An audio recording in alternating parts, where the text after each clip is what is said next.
சும்மா பரிசுத்தம் பரிசுத்தம் அப்படின்னா யாரும் பரிசுத்தமாயிட மாட்டாங்க. ஹையஸ்ட் ஹோலினஸ் ஒரே லைன்ல சொல்லணும்னா அன்பு கூறுகிற தன்மை தான் மிகப்பெரிய பரிசுத்தமாக இருக்கிறது. ஆடை மாற்றம் அல்ல பரிசுத்தம், அன்பு கூறுகிற தன்மை தான் பரிசுத்தம். எப்படி ஒரு தூய்மையான வாழ்க்கையை நோக்கி நம்ம போக ஆரம்பிக்கிறோம்னா, கடவுள் நமக்கு பெரிய பெரிய வாக்குத்தத்தங்கள்லாம் பண்ணியிருக்கிறார். இந்த வாக்குத்தத்தங்களாலே நம்ம வாழ்க்கை பரிசுத்தமா மாற ஆரம்பிக்குதான். ஹையஸ்ட் ஹோலினஸ்னா இவங்க நினைச்சாங்கன்னா முழுக்குன்னு இவங்க ஆயிட்டாங்கன்னா ஹையஸ்ட் ஹோலினஸ் அப்படின்னு நினைச்சிட்டாங்க. பரிசுத்தத்தில் இவர் வளர்கிறார். எப்படி கண்டுபிடிக்கிறது இவர் பரிசுத்தத்தில் வளர்றார் அப்படிங்கிறத? அவரு எல்லாரையும் நேசிக்க ஆரம்பிப்பார். அது வரைக்கும் உருன்னு மூஞ்சி தூக்கி வச்சுட்டு இருக்கிற ஆளு இப்ப கலகலப்பா ஆயிடுறாரு. அது வரைக்கும் வெறுப்பை காட்டிக்கிட்டு இருந்தவர் இப்ப என்ன ஆயிடுது? லவ் யூடா அப்படின்னு ஆயிடுறாரு. லெக்கின்ஸ் போடுகிறாயா, அதுக்கு ஒருத்தர் பிரசங்கம் பண்ணிட்டு இருக்காரு. புருவத்தை ட்ரிம் பண்ணுகிறாயா, கத்தர் உன்னை ட்ரிம் பண்ணி போடுவார் அப்படிங்க. பரிசுத்தம் அது ஒரு துணியை எடுத்து முகத்தை மூடுறதுல இல்ல, புன்னுருவலோடு இன்னொருடம் பேசுவதில் இருக்கிறது பரிசுத்தம். பரிசுத்தம்னா ஏதோ ஒரு உடைமைகளை வெள்ளையாக்கிக்கிறது இல்லை. ஒருத்தவங்க உங்களுக்கு எதிராக பண்ற குற்றங்களை கூட மன்னிக்கிற ஒரு இருதயம் உங்களுக்கு இருக்குதுன்னா நீங்க பரிசுத்தத்தில் ரொம்ப நல்லா வளர்ந்துருக்கீங்கன்னு அர்த்தம். தேவனுடைய அன்புல வளர வளர நாம அந்த அளவுக்கு மக்கள் மேல அன்பு செலுத்தக்கூடிய ஒரு மனிதர்களாக கடவுள் நம்மளை மாற்ற முடியும் பாருங்க. இந்த காயப்பட்ட உலகத்தை சுகப்படுத்தும்படி கடவுள் எப்படி வேலை செய்யறாருன்னு உங்களுக்கு எனக்கும் தெரிஞ்சதுன்னா உங்க இறுதியும் சுகமாகிறதுங்க எப்படிங்கிறது தெரிஞ்சுப்பீங்க. சமூகத்தை சுகமாக்குவது எப்படிங்கிறது உங்களுக்கு தெரிய ஆரம்பிக்கும். தெய்வீக அன்பு ஒரு மனுஷனுடைய இருதயத்தில் ஊற்றப்பட்டு அவன் கடவுளால் அங்கீகரிக்கப்படுகிறான், நேசிக்கப்படுகிறான். கடவுள் எந்த நிபந்தனையும் இல்லாம உன்னை நேசிக்கிறாருன்னு புரியும் போதுதான் இவன் கிட்ட அன்புங்கிற விதையே வருது. இந்த பிரமாணத்தின் போதனை உங்ககிட்ட டிமாண்ட் பண்ணும், செய்வீர்களா செய்வீர்களா செய்வீர்களா. ஆனா கிருபை செய்வீர்களான்னு சொல்றது இல்ல, உனக்காக நான் எல்லாவற்றையும் செய்து முடிக்கிறேன். பிரமாணம் ஒரு பாவியிடம் போய் நீதியை கேட்கிறது, ஆனால் கிருபை ஒரு பாவிக்கு நீதியை பரிசாக கொடுக்கிறது. தேவன் எனக்கு எவ்வளவு மன்னித்தார் என்று தெரிகிறதோ நான் அந்த அளவுக்கு எதை கொடுக்க ஆரம்பிப்பேன்? மன்னிப்பேன், கொடுக்க ஆரம்பிப்பேன். ஆனா நான் தேவனிடத்திலிருந்து அதை பெறலன்னு வைங்களேன், நான் மன ரீதியில் ஒரு தரித்திரனாவே இருப்பேன். நீங்க கடவுளுக்குள்ளதான் இருக்கிறீங்களாங்கிறது எதனால தெரியும்? வெள்ளையும் சொல்லியை வச்சு கிடையாது, போட்டீங்களா கலட்டினீங்களாங்கிறத வச்சு கிடையாது. போனா போடுங்க, கலட்டினா கட்டுங்க, ஆனா அது முக்கியம் இல்லைங்கோ. நீங்க உண்மையிலே பரிசுத்தமான ஒரு வாழ்க்கையில நீங்க முன்னேறி வர்றீங்கிறதுக்கான அளவுகோல் எந்த அளவுக்கு உங்களால மற்றவங்களை நேசிக்க முடிகிறது, மன்னிக்க முடிகிறது, ஏற்றுக்கொள்ள முடிகிறது, இதுதான் முக்கியமான விஷயமாக இருக்கிறது. இப்ப இது ஒரு டிமாண்டா உங்க முன்னாடி வைக்கப்பட்டா அது பிரமாணம். ஆனா இது ஒரு சப்ளையாக வைக்கப்படுகிறது. நீங்க எப்படி இருந்தாலும் அவர் உங்களை நேசிக்கிறார். உங்கள் குறைவுகளோடு கடவுள் உங்களை ஆசீர்வதிக்கிறார். எந்த அளவுக்கு வாக்கிங் இன் தி லவ்ல நீங்க போயிட்டே இருக்கிறீங்களோ அந்த அளவுக்கு எதிர்காலத்தை கூட பிரகாசமா உங்களால பார்க்க முடியுமா? சரி, ஆண்டவருடைய வார்த்தைக்கு நாம் செல்லுவோம். காலையில ஒரு ப்ரொஃபட்டிக் மெசேஜ் இன்னைக்கு காலையில் பேசினோம். இன்னைக்கு சூழ்நிலை எப்படி இருந்தாலும் கடவுளுடைய பிள்ளைகளுக்கு கர்த்தர் எப்படிப்பட்ட ஒரு வாழ்க்கையை வச்சிருக்கிறாரு. உண்மையிலே ப்ராஃபஸிங்கிறது என்ன, தீர்க்க தரிசனம்ங்கிறது எப்படி இருக்கும், எது உண்மையிலேயே தேவனுடைய தீர்க்க தரிசன சத்தம் அப்படிங்கிறதுலாம் இன்னைக்கு காலையில் பேசணும்.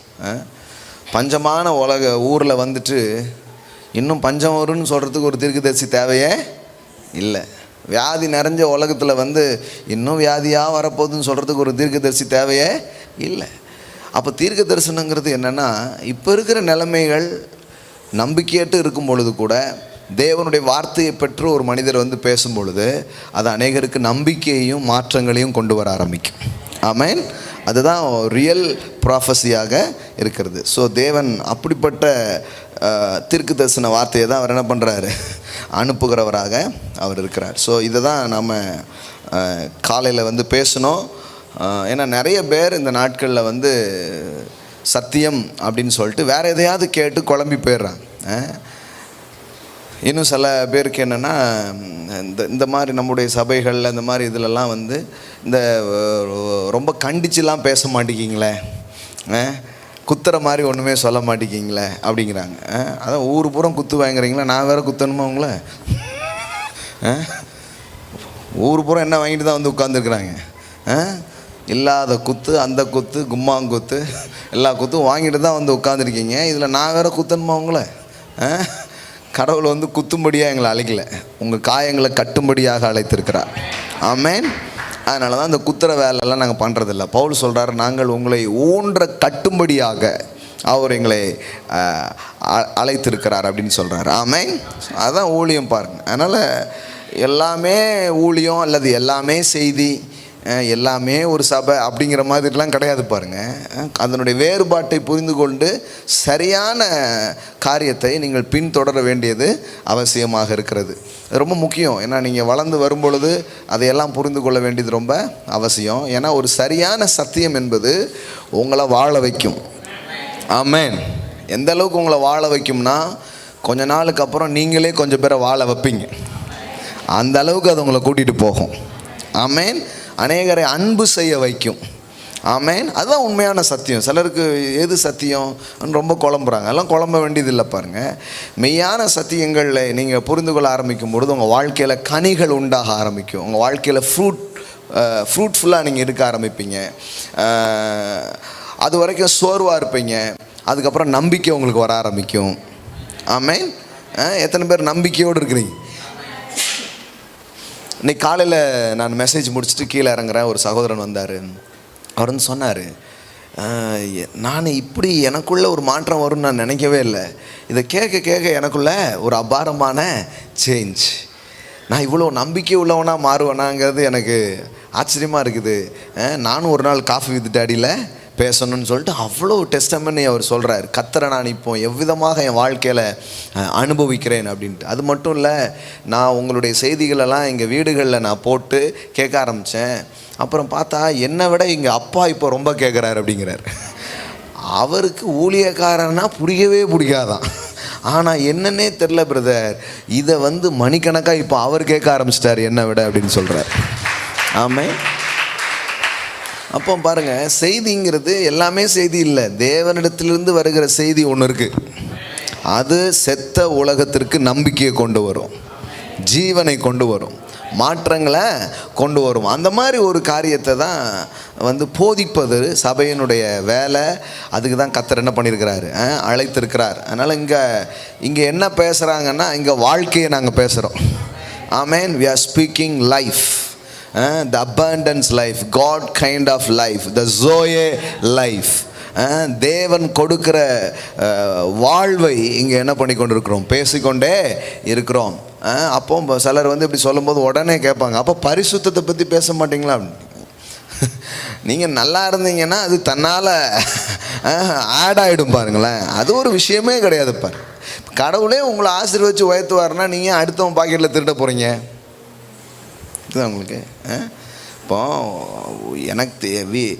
எனக்கு தேவையானதை நான் கத்திடத்தில் பெற்றுக்கொள்கிறேன், கர்த்தர் என்னை ஆசீர்வதிக்கிறாருன்னு புரிஞ்சதுக்கப்புறம் இன்னொருத்தனை அமுக்கணும் நசுக்கணும்னு நீங்கள் இருப்பீங்களா? அந்த புத்தியிலே நீங்கள் இருப்பீங்க. அப்போ இதுலேயே அதுக்கான பதில் வந்துடுதா வரலையா? இப்போ ஏமாற்றி இப்போ நீங்கள் பார்த்தீங்கன்னா உறவுகளுக்கு நடுவில், மனிதர்களுக்கு நடுவில் பார்த்தீங்கன்னா எப்போ பார்த்தாலும் ஏதாவது பிரச்சனை இருந்துக்கிட்டே இருக்கும். முக்கியமாக என்ன பிரச்சனை இருக்குது? ஒன்று சில பேச்சுவார்த்தை, இந்த இந்த இந்த பழக்க வழக்கங்களில் அவங்க அப்படி சொல்லிட்டாங்க, இவங்க இப்படி சொல்லிட்டாங்கன்னு ஒரு சண்டை இருக்கும். இன்னும் குறிப்பாக பார்த்திங்கன்னா பொருளாதார ரீதியாக ஒரு பிரச்சனை இருந்துக்கிட்டே இருக்கும். கரெக்டு தானே?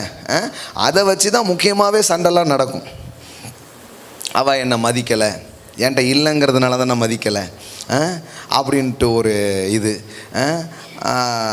இப்படி ஏதாவது ஒன்று நடந்துகிட்டே இருக்கும். முக்கால்வாசி பார்த்திங்கன்னா இந்த ஒரு ஃபினான்ஷியல் இஷ்யூஸ் இப்படி.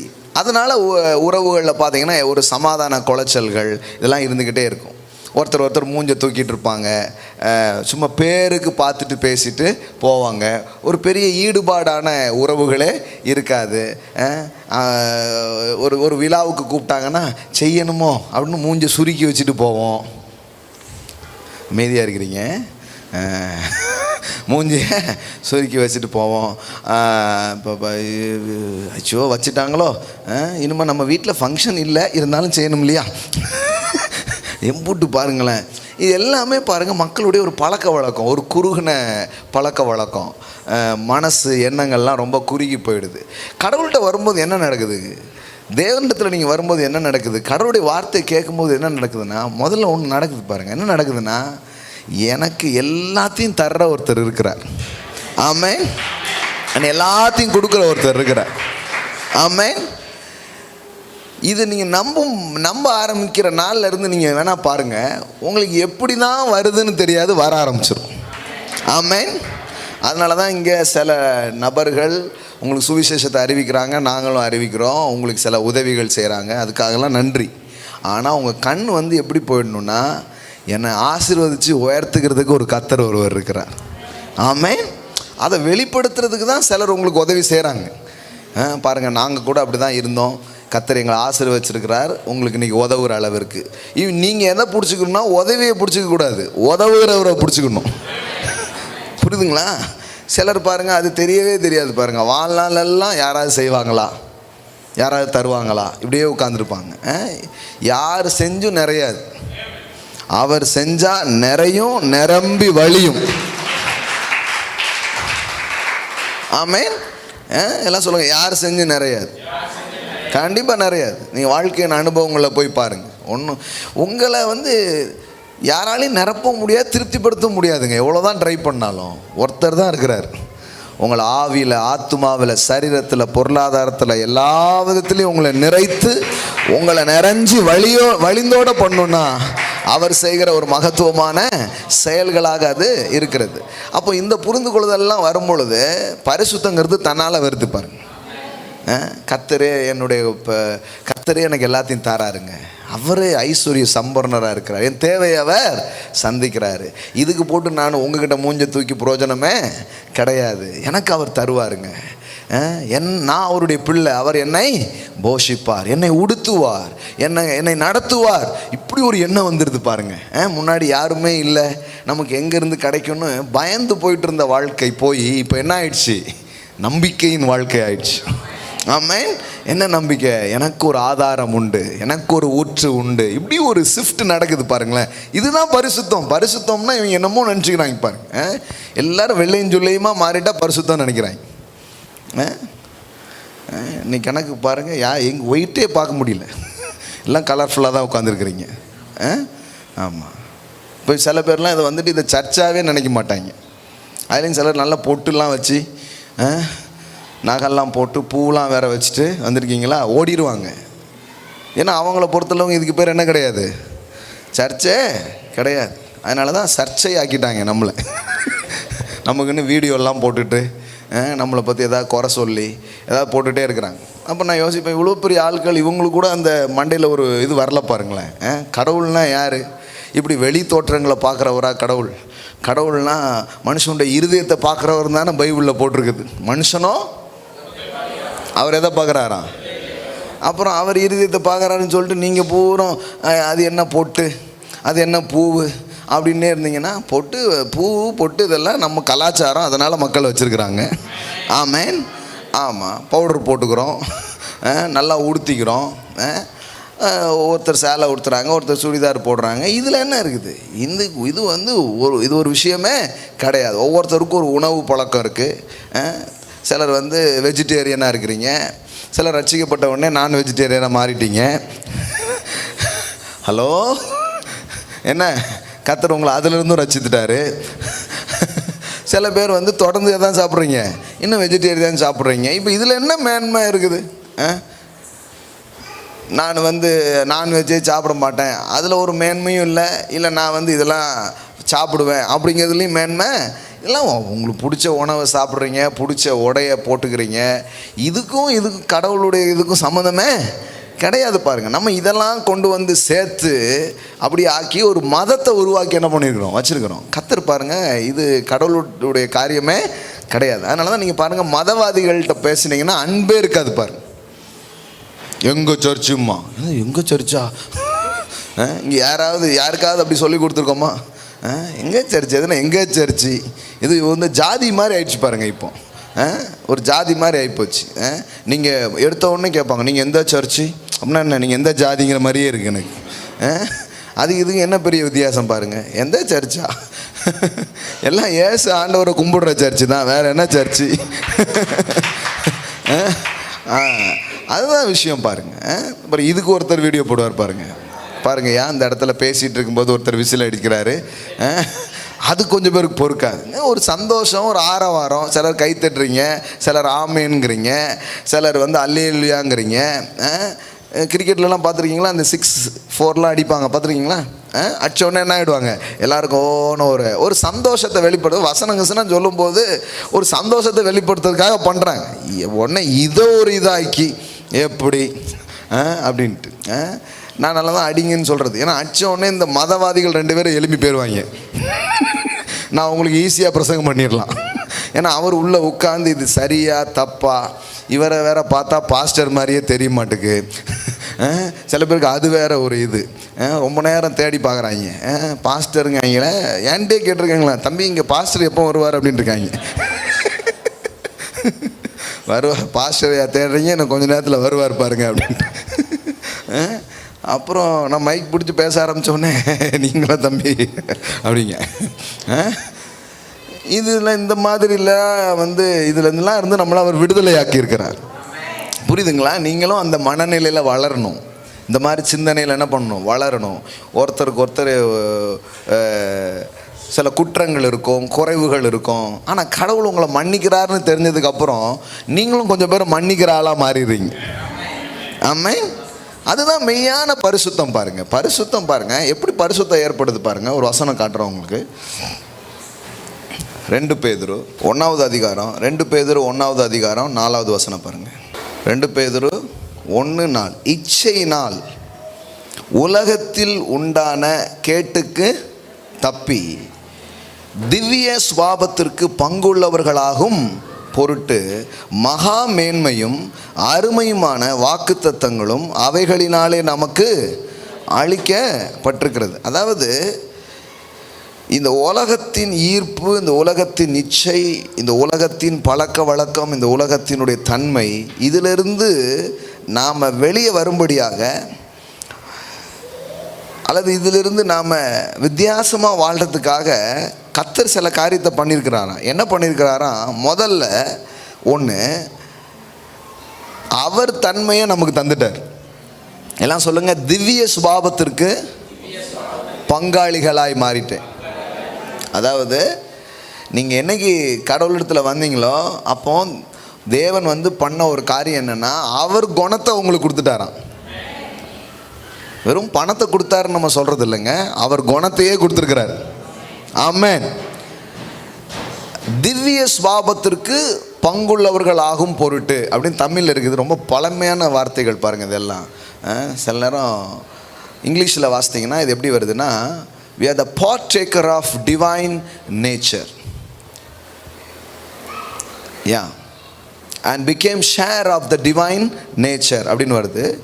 சம் டிரான்ஸ்லேஷன்ஸில் எப்படி வருதுன்னா, we are a partaker of divine nature. அப்படின்னா கடவுளின் குணாதிசயத்திற்கு நீங்கள் யாராக மாறிட்டீங்க? பங்காளியாக மாறிட்டீங்க. எல்லாம் சொல்லுங்கள், கடவுளின் குணத்திற்கு நான் பங்காளியாக மாறி இருக்கிறேன். ஆமென். கடவுள் பாருங்கள், அவர் குணத்தையே உங்களுக்குள்ளே விதைக்கிறார். ஆமென். அடுத்தது இன்னொரு காரியம் அங்கே சொல்லப்பட்டிருக்கிறது. அது என்ன அப்படின்னு பாருங்கள். அருமையான வாக்குத்தத்தங்கள் அவைகளினாலே நமக்கு அளிக்கப்பட்டிருக்கிறது. அதாவது கண்ட காரியத்தின் மேலே கவனத்தை எடுத்துட்டு எப்படி ஒரு தூய்மையான வாழ்க்கையை நோக்கி நம்ம போக ஆரம்பிக்கிறோன்னா, கடவுள் நமக்கு பெரிய பெரிய வாக்குத்தத்தங்கள்லாம் பண்ணியிருக்கிறார். ஆமென். 5 பைசா 10 பைசாவுக்கெல்லாம் போராடிக்கிட்டு அடுத்தவனை கஷ்டப்படுத்திக்கிட்டு துன்பப்படுத்திட்டுலாம் நம்ம இருக்காமல் நம்ம என்ன நினைக்கிறோன்னா, கர்த்தர் என்னெல்லாம் நமக்கு சொல்லியிருக்கிறாரு, இதிலேயே நின்றுட்டு இருந்தால் எப்படி, அதை பார்ப்போன்னு இந்த வாக்குத்தத்தங்களாலே நம்ம வாழ்க்கை பரிசுத்தமாக மாற ஆரம்பிக்குதான். ஆமென். எல்லாம் சொல்லுங்கள், ப்ராமிஸ். அதனால தான் பாருங்கள், சும்மா பரிசுத்தம் பரிசுத்தம் அப்படின்னா யாரும் பரிசுத்தமாக இருக்க மாட்டாங்க. ஓங்கி ஓங்கி 4 வாட்டி இதை அடிச்சேன்னா இதுதான் கீழே போகும். நீங்கள் யாரும் மேலே வர மாட்டீங்க. சில நேரத்தில் அதான் ஆயிடுச்சு பாருங்கள். பரிசுத்தம்னு நங்குன்னு 4 குத்து குத்துறது டேபிளில். உடனே பரிசுத்தை பற்றி இன்றைக்கி பிரசங்கம் பண்ணியாச்சு அப்படின்ட்டு. என்னது பரிசுத்தம்னா என்னது பாருங்கள். முதல்ல பரிசுத்தம்னா என்னன்னு தெரிஞ்சுக்கோங்க. ரொம்ப பெரிய ஹோலினஸ், ஹையஸ்ட் ஹோலினஸை ஒரே லைனில் சொல்லணும்னா அன்பு கூறுகிற தன்மை தான் மிகப்பெரிய பரிசுத்தமாக இருக்கிறது. ஆடை மாற்றம் அல்ல பரிசுத்தம், அன்பு கூறுகிற தன்மை தான் பரிசுத்தம். ஆமென். கரெக்டாக புரிஞ்சுக்கோங்க. உங்களுக்கு புரிகிற மாதிரினா சில வசனம் காட்டுறேன் பாருங்கள். எது ஹையஸ்ட் ஹோலினஸ்ன்னு உங்களுக்கு காட்டுறேன். ஹையஸ்ட் ஹோலினஸ்னால் இவங்க நினச்சினாங்கன்னா முழுக்குன்னு இவங்களை ஆயிட்டாங்கன்னா ஹையஸ்ட் ஹோலினஸ் அப்படின்னு நினச்சிட்டாங்க. வேத வசனத்துலேருந்து அதை உங்களுக்கு சொல்ல முடியுமா? நான் வேத வசனத்தில் உங்களுக்கு காட்டுறேன். அன்பு தான் ஹையஸ்ட் ஹோலினஸ்ங்கிறத உங்களுக்கு காட்டுறேன் பாருங்கள். எபேசியர் 1 பாருங்க, 1வது அதிகாரம் 4வது வசனம் பாருங்க. தமக்கு முன்பாக நாம் அன்பில் பரிசுத்தம் உள்ளவர்களும், எல்லாம் சொல்லுங்க, அன்பில் பரிசுத்தம் உள்ளவர்களும். லவ் வந்து எதனோட கனெக்ட் பண்ணுறாரு பாருங்க, பரிசுத்தத்தை எதனோட கனெக்ட் பண்ணுறாரு? லவ். எல்லாம் சொல்லுங்க, லவ். அன்பிலே பரிசுத்தம் உள்ளவர்களும். அப்போ உண்மையிலே பார்த்தீங்கன்னா பரிசுத்தத்தில் இவர் வளர்கிறார் அப்படின்னா எப்படி சொல்கிறது, எப்படி கண்டுபிடிக்கிறது இவர் பரிசுத்தத்தில் வளர்றார் அப்படிங்கிறத? அவர் எல்லாரையும் நேசிக்க ஆரம்பிப்பார். ஆமென். அது வரைக்கும் உருன்னு மூஞ்சி தூக்கி வச்சுட்டு இருக்கிற ஆள் இப்போ கலகலப்பாக ஆயிடுறார். அது வரைக்கும் வெறுப்பை காட்டிக்கிட்டு இருந்தவர் இப்போ என்ன ஆகிடுது? லவ் யூடா அப்படின்னு ஆயிடுறாரு. ஆமென். அப்போனா ஆள் எதில் வளர்ந்துட்டு இருக்கிறாரு? பரிசுத்தத்தில் வளர்றாருன்னு அர்த்தம். நீங்கள் இந்த டெஃபினேஷன் எதிர்பார்த்துருக்க மாட்டீங்க தானே? பரிசுத்தம்னா எதையாவது கலட்டி போட்டுடணும், எதையாவது திறந்துடணும், எதையாவது விட்டுறணும், இப்படி தான் மதம் சொல்லித்தருது. ஆனால் பைபிளில் எப்படி இருக்குது பாருங்கள். தமக்கு முன்பாக நாம் அன்பில் பரிசுத்தம் உள்ளவர்களும், எல்லாம் சொல்லுங்கள், அன்பில் பரிசுத்தம் உள்ளவர்களும். அப்போ பாருங்கள், பரிசுத்தம்னா வேற எங்கேயோ கனெக்ட் பண்ணிக்காதீங்க, அதுக்கும் எதுக்கும் சம்மந்தம் இருக்குது, அன்புக்கும் சம்மந்தம் இருக்குது. இன்னொரு வசன பகுதி காட்டுறேன். 1 யோவான் எடுத்துக்கோங்க, 3வது அதிகாரம் 14வது வசனம் பாருங்கள். நாம் சகோதரிடத்தில் அன்பு கூறுகிறபடியினால் மரணத்தை விட்டு நீங்கி ஜீவனுக்கு உட்பட்டிருக்கிறோம் என்று அறிந்திருக்கிறோம். நீங்கள் ஜீவனில் ஆப்ரேட் ஆகுறீங்களா அல்லது மரணத்தை ஆப்ரேட் பண்ணிட்டு இருக்கிறீங்களாங்கிறது எப்படி தெரியும்? அன்பு செலுத்துறதுலேருந்து தெரியும். ஆமென். அங்கே என்ன வருது பாருங்க, நாம் சகோதரிடத்தில் அன்பு கூறுகிறபடினால் மரணத்தை விட்டு நீங்கி ஜீவனுக்கு உட்பட்டிருக்கிறோம் என்று அறிந்திருக்கிறோம். பாருங்க, சகோதரிடத்தில் அன்பு கூறாதவன் மரணத்திலே, நம்ம மரணம்னா என்ன நினைக்கிறோம்? விழுந்து செத்து போயிடுறாங்க பாருங்க, அதுதான் மரணம்னு நினைக்கிறோம். இல்லை இல்லை, அன்பற்ற தன்மைக்கு பேர் மரணம், அன்பான தன்மைக்கு பேர் ஜீவன். கரெக்டாக புரிஞ்சுக்கோங்க. பைபிள் சொல்கிறத நான் உங்களுக்கு பேசிகிட்டு இருக்கிறேன். நீங்கள் வேறு ஏதாவது கிறிஸ்தவ கூட்டத்தில் கேட்டதெல்லாம் என்கிட்ட சொல்லக்கூடாது. ஏன்னா நிறைய கிறிஸ்தவ கூட்டத்தில் பேசுகிறதுலாம் இங்கே இருக்கிறது இல்லை. நேற்று கூட வேடிக்கையாக பேசிகிட்டு இருந்தோம். ஏன்னா ஜெபமே ஜெயம், அது பைபிளில் கிடையாது. என்னது கிடையாதா? ஜெபமே ஜீவன், அதுவும் பைபிளில் கிடையாது. அப்போ இவ்வளோ நாள் சொல்லிக்கிட்டே இருக்கிறாங்க. சொல்லிக்கிட்டே இருக்கிறதெல்லாம் பைபிளில் இருக்குதா? எங்கே பைபிளில் எங்கே இருக்குது காட்டுங்க. பைபிளில் இதெல்லாம் கிடையாது. நிறைய மக்கள் வந்து அவங்க யூகித்து ஏதோ பேசுவாங்க. நான் சின்ன பெண்ணாக இருக்கும்போது சொல்லுவாங்க, 2000 இயேசு வந்துடுவாருன்னு பைபிளில் போட்டிருக்காமே அப்படின்மா. ஏன்டெல்லாம் இந்த ஸ்கூலில் பசங்க, நான் இப்போ வேலை நீ கிறிஸ்டின் தானே, சர்ச்சுக்கெலாம் போகலாம். ஆமாம், 2000 வருவாருன்னு இயேசு போட்டிருக்க, ஏன் வரல அப்படிமா. எனக்கு நம்ம ஐயோ நம்ம பதில் சொல்ல தெரியாது பாருங்கள். நான் நினச்சிட்டேன் பைபிள்லாம் அது போட்டிருக்கு போல அப்படின்ட்டு. நான் நினைப்பேன், சர்ச்சுக்கு போனது ஒரு குத்தமாப்பா, ஏன்ட்டெல்லாம் கூப்பிட்டு இதை கேட்டுக்கிட்டு இருக்கீங்க அப்படின்ட்டு. அப்புறம்லாம் வரும்போது தெரியுது அந்த மாதிரிலாம் பைபிளில் எதுவுமே கிடையாது. இவங்க யாரோ பொருளையும் கிளப்பி போட்டுருக்குறாங்க. நீங்கள் கேட்டிருக்கீங்களா அந்த மாதிரி 2000 வருதுன்ட்டு? கேட்டிருக்கீங்களா ஐயா? நீங்கள் கேட்டிருக்கீங்களா? பாருங்கள், என்ன மாதிரி பாதிக்கப்பட்டவங்க கொஞ்சம் பேர் இருக்கிறாங்க. 2000 வருதாம்மா, பைபிளில் போட்டிருக்காம்மா. பைபிள் நம்ம அவ்வளோ பெரிய பைபிளை நான் படித்தது இல்லைங்க. சிலர் போட்டிருக்கு, நீங்கள் படிச்சுக்கலாம். நான் கண்டிப்பாக அவர் படிச்சிருப்பார் இருக்கும், ஏன்னா நம்ம படித்தது கிடையாது. நமக்கு இந்த சண்டே கிளாஸில் ஒரு வசனம் மனப்பாடம் பண்ணிட்டு வரதே பெரிய விஷயம். தெரிலங்க அது அப்படின்னு போயிடுவோம். அது மாதிரி நிறைய காரியங்கள் வந்து இவங்கெல்லாம் யூகித்து ஏதோ பேசிகிட்டே இருப்பாங்க பாருங்க. இப்போ கூட நிறைய பேர் சொல்ல போகிறாங்க. ஒரு சொல்கிறார், கொரோனான்னு என்ன தெரியுமா, அப்படி கூட்டி கழிச்சு பார்த்தா 666ங்க. டேய், நீங்கள்லாம் எங்கடா இருந்தீங்க? அந்த சி போட்டு சிக்கு வந்து சி வந்து எத்தனை வரும்? ABC 3. அப்படி இந்த கொரோனாவுக்கு அப்படி அதே மாதிரி கொரோனாவும் நீங்கள் எழுதி அந்த நம்பர்லாம் எழுதி கடைசியில் கூட்டி கழித்து பார்த்து 666ங்கிறாங்க. நம்ம ஆட்கள் பாருங்களேன், ரேடியோ பெட்டி முதல்ல வந்தது அந்த கிறிஸ்து வந்துட்டான் அப்படின்ட்டாங்க. அப்புறம் டிவி வந்தோடனே அந்தி கிறிஸ்துனாங்க, அப்புறம் இன்டர்நெட் வந்தோடனே அந்தி கிறிஸ்துனாங்க. இப்போதைக்கு எங்கே போயிட்டுருக்கு ட்ரெண்டிங்கா? இப்போ கொரோனாவில் போயிட்டுருக்கு. எங்கே பாருங்க, இந்த மாதிரி ஆள்களை பார்த்தா சில பேருக்கு கிறிஸ்தவனாலே ஒரு மாதிரி ஆகி போயிடுது, போர் அடித்து ஓடி போயிடுறாங்க. அன்றைக்கி ஒருத்தர் சொன்னார், எங்கள் ஆஃபீஸில் நான் ஒரு நாள் உங்கள் மெசேஜ் கேட்டேங்க, அது கேட்டுட்டு இது ரொம்ப நல்லா இருக்குது போட்டு விடுன்ட்டாங்க. இப்போ டெய்லி எங்கள் ஆஃபீஸில் உங்கள் மெசேஜ் ஓடுது, எல்லோரும் உட்காந்து கேட்டுட்ருக்குறாங்க. அப்படின்னு கிறிஸ்தவர் அல்லாத எவ்வளோ பேர் உட்காந்துருக்குறாங்க, அவங்க உட்காந்து கேட்குறாங்க, இவர் பேசுகிறது வேற மாதிரி இருக்குது அப்படிங்காங்க. இதை அவங்க பைபிளில் போட்டிருக்காங்க. அவன் பாருங்கள், எம்புட்டு நாள் நம்மளை ஏமாத்திருக்கிறாங்க பாருங்க. பைபிளில் இவங்க பேசின எதுவுமே இங்கே இருக்க மாட்டேங்குது. எதையாவது இப்போ அதான் மனுஷனுடைய கற்பனையை அவர்கள் உபதேசமாக போதித்தார்கள். இயேசு சொன்னார் பாருங்க, அந்த ஸ்கிரிப்சர் போட முடியுமா? மனுஷனுடைய கற்பனையை அவங்க என்ன பேசுனாங்களாம்? உபதேசமாக பேசுனாங்களாம். இவனுக்கு தோணதெல்லாம் அடிச்சு விட்ருது. அன்னைக்கு வேற பாருங்க, எல்லார் கையிலையும் பைபிள்லாம் கிடையாது. இப்போ இருக்கும்போதே இம்முடி ஏமாத்துறாங்கன்னா அன்னைக்கு எம்முடி விட்டுருப்பாங்க பாருங்க. அப்படியாக அத்தனாம் அதிகாரத்திலே இருந்தாலும் இருக்குங்க. இப்போ நம்மளை கூப்பிட்டு மத்திய 5ஆம் அதிகாரத்தில் இயேசு என்ன சொல்லியிருக்கிறாரு அப்படின்னா நமக்கு என்ன தெரியும்? அவர் என்ன சொன்னாலும் நல்லா தான் சொல்லியிருப்பார். இதுக்கு மேலே போட்டு என்ன பெருசாக பேச அப்படின்னு மாதிரி போயிடுவோம் நம்ம. அது மாதிரி தான் நிறைய கிளப்பி விட்டாங்க. என்ன தேவையோ அது பேசலை, எது முக்கியமோ அது என்ன பண்ணல, சொல்லித்தரல பாருங்கள். அதனால தான் சில பேருக்கு இதெல்லாம் ரொம்ப நாளாக கிறிஸ்தவங்களாக இருக்காங்க, ஒரு வெற்றிகரமான வாழ்க்கை, சந்தோஷமான வாழ்க்கையை அவங்க பார்க்கல. ஏன்னா அவங்க மதத்தில் இருக்கிறாங்க, அதனால தான் அவங்களுக்கு ஒன்றுமே தெரிய மாட்டேங்குது. எப்போ நீங்கள் கத்திரத்தில் வந்து அவரை புரிஞ்சுக்கிறீங்களோ, கத்தர் சொல்கிற காரியம்லாம் ரொம்ப மேன்மையானதுங்க. அது ரொம்பலாம் இல்லை, ஒரு லைனே போதும், உங்கள் 10 தலைமுறையாக உங்களை வாழ வச்சிடும். அம்புட்டு ஜீவன் வந்து ஒரு வார்த்தையில் இருக்குதுங்க. தெரியுமா உங்களுக்கு? ஒரு வார்த்தையில் அவ்வளோ இருக்கு.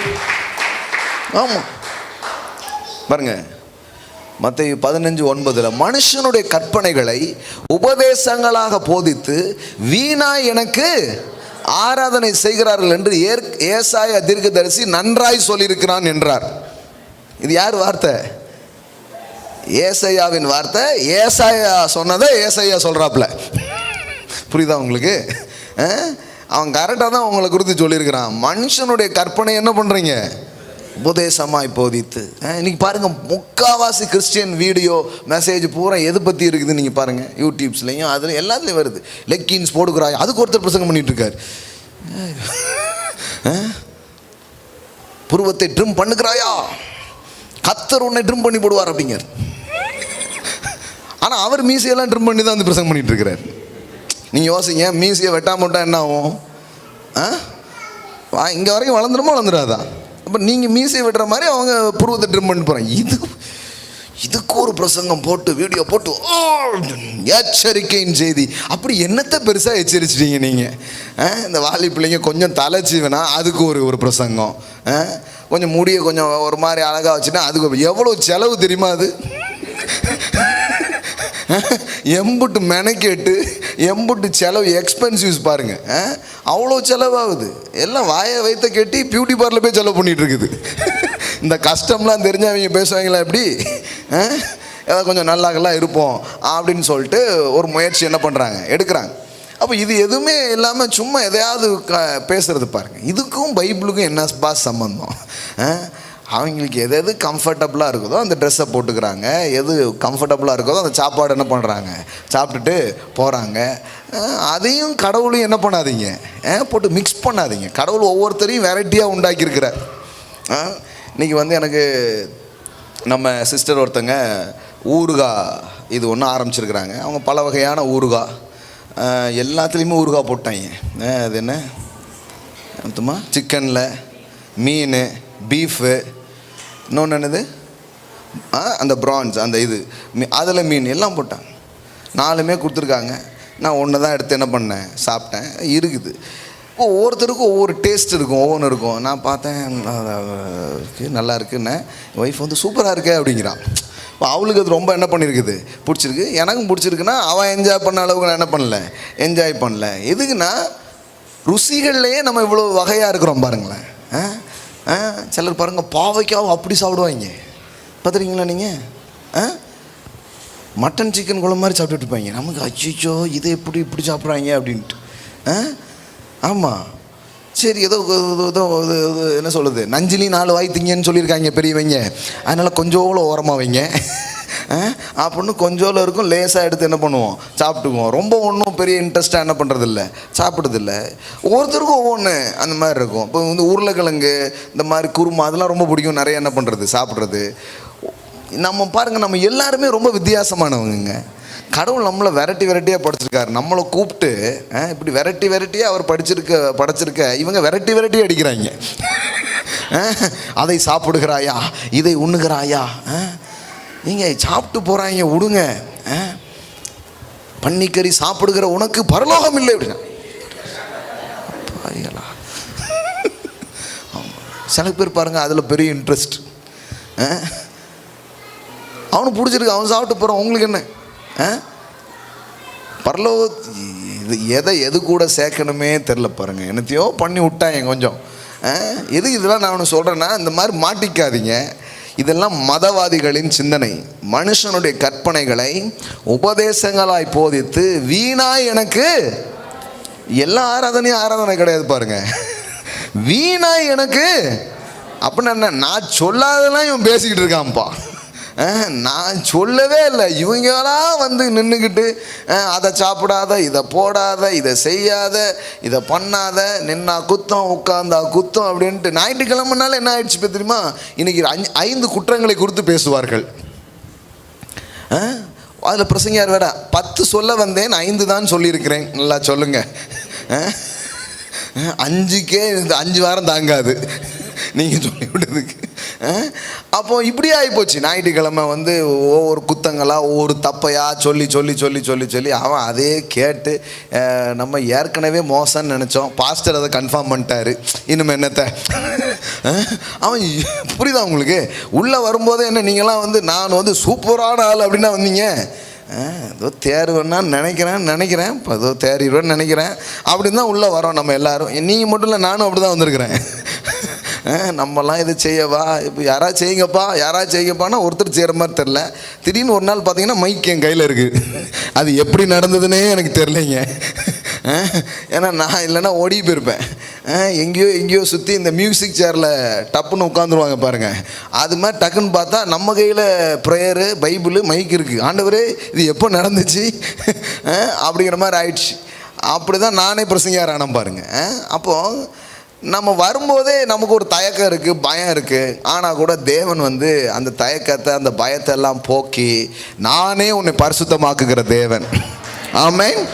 அந்த நம்பிக்கையில் தான் நம்ம என்ன பண்ணுறோம், உள்ள வரோம் பாருங்கள். அப்போது இந்த மாதிரி சிந்தனைகளுக்கெல்லாம் மனசை விட்டு போடாதீங்க. அப்போ பரிசுத்தம்னா என்னன்னு சொல்கிறேன் பாருங்கள். அது வந்து ஒரு துணியை எடுத்து முகத்தை மூடுறதுல இல்லை, புன்னுருவலோடு இன்னொருடம் பேசுவதில் இருக்கிறது பரிசுத்தம். ஆமென். புரியுதுங்களா உங்களுக்கு? பரிசுத்தம்னா ஏதோ ஒரு உடைமைகளை வந்து வெள்ளையாக்கிக்கிறது இல்லை. ஒருத்தவங்க உங்களுக்கு எதிராக பண்ணுற குற்றங்களை கூட மன்னிக்கிற ஒரு இருதயம் உங்களுக்கு இருக்குதுன்னா நீங்கள் பரிசுத்தத்தில் ரொம்ப நல்லா வளர்ந்துருக்கீங்கன்னு அர்த்தம். ஆமென். ஆமாம், தப்பு தான், அவங்க மேலே தான் இது, ஆனால் கூட பரவாயில்ல, எனக்கு எவ்வளோ குற்றங்களை கடவுள் மன்னிச்சிருக்கிறார், நான் மன்னிக்கிறேன்ட்டிங்கன்னா நீங்கள் பரிசுத்தத்தில் வளர்ந்து போய்ட்டுருக்கீங்கன்னு அர்த்தம். எல்லாம் சொல்லுங்கள், அன்பிலே பரிசுத்தம் உள்ளவர்களா. ஆமென்.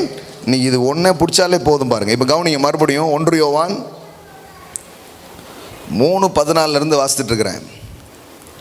நாம் சகோதரத்தில் அன்பு கூறுகிறபடினால் மரணத்தை விட்டு நீங்கி ஜீவனுக்கு உட்பட்டிருக்கிறோம் என்று அறிந்திருக்கிறோம். சகோதரனிடத்தில் அன்பு கூறாதவன் மரணத்தில் நிலை கொண்டிருக்கிறான். அப்போ அன்பு செலுத்துகிற மனிதன் எதில் இருக்கிறான்?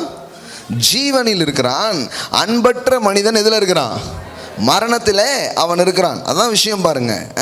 தன் சகோதரனை பகைக்கிற எவனும் மனுஷ கொலைபாதகனாய் இருக்கிறான். மனுஷ கொலைபாதகனா எவனோ அவனுக்குள் நித்திய ஜீவன் நிலைத்திராது என்று அறிவீர்கள். அவர் தம்முடைய ஜீவனை நமக்காக கொடுத்ததினால் அன்பு இன்னதென்று அறிந்திருக்கிறோம். நாமும் சகோதரருக்காக ஜீவனை கொடுக்க.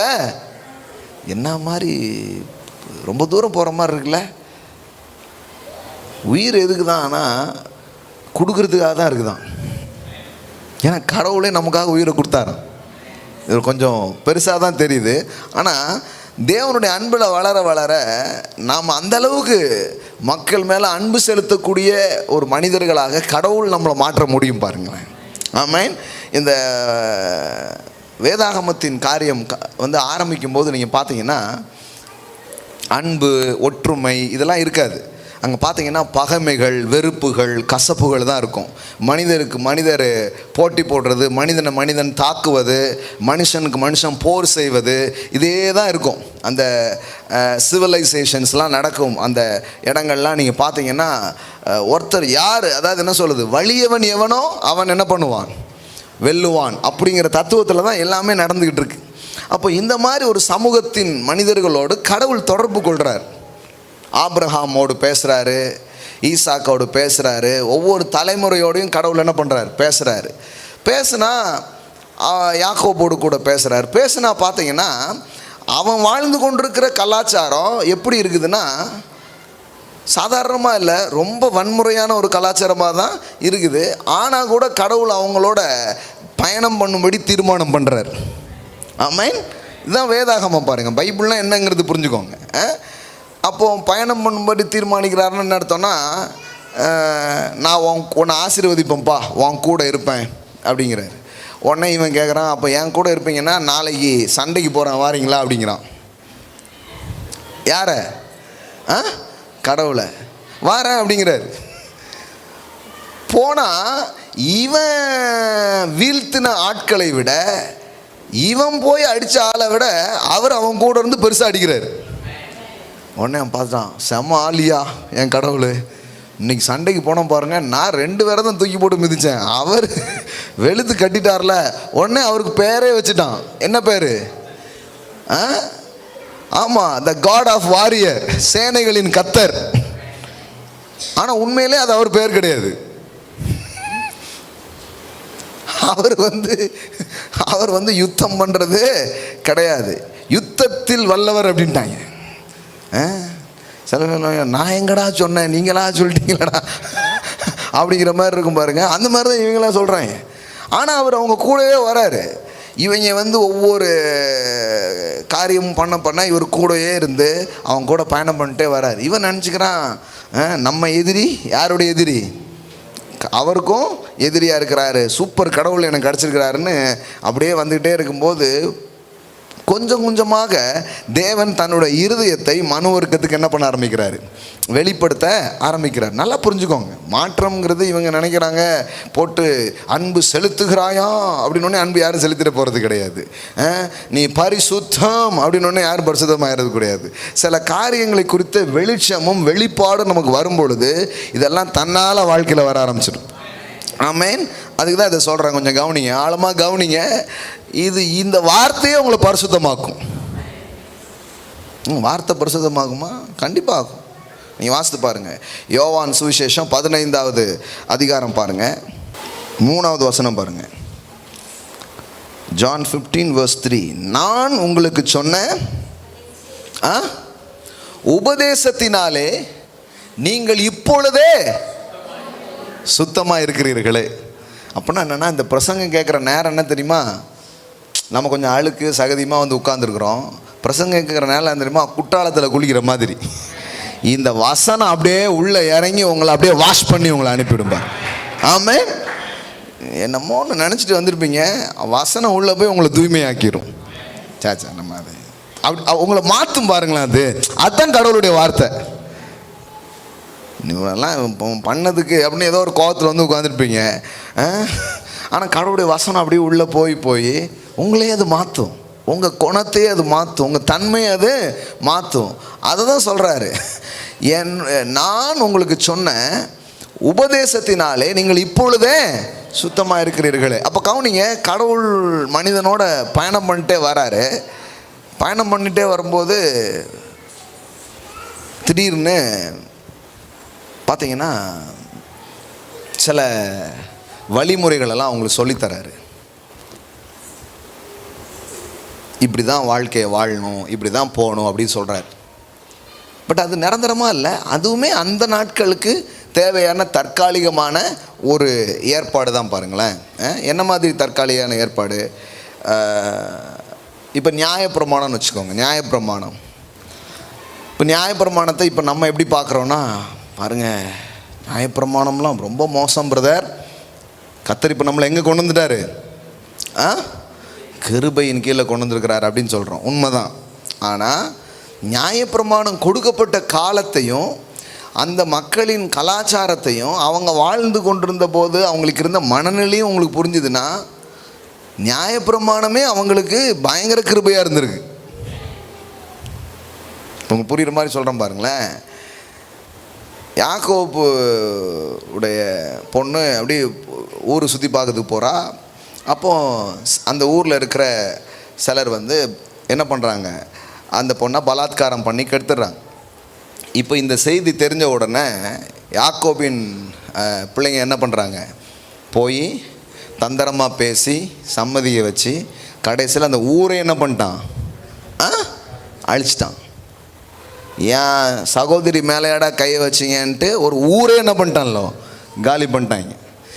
இப்போ இவங்களுக்கு நியாயப்பிரமாணம் என்ன நியாயப்பிரமாணம், இங்கே பார்ப்பா, எவனாச்சும் உன் கண்ணை நோண்டினான்னா அவன் கண்ணை மட்டும் நீ நோண்டிருன்னு,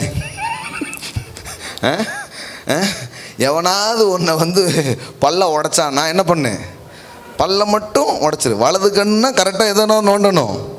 இப்போ நம்ம இதை படிக்கும்போது எப்படி இருக்குது, வன்முறை மாதிரி தெரியுது. என்னது, கண்ணை நோண்டிடணுமா, பல்ல உடைச்சிடணுமா, கையை வெட்டிடணுமா அப்படிங்கிற மாதிரி தோணுது. ஆனால் உண்மையிலே அந்த கலாச்சாரத்தில் போய் இருந்து நீங்கள் பார்த்தீங்கன்னா அவனுக்கு எப்படி தெரியும், அதெல்லாம் கிடையாது.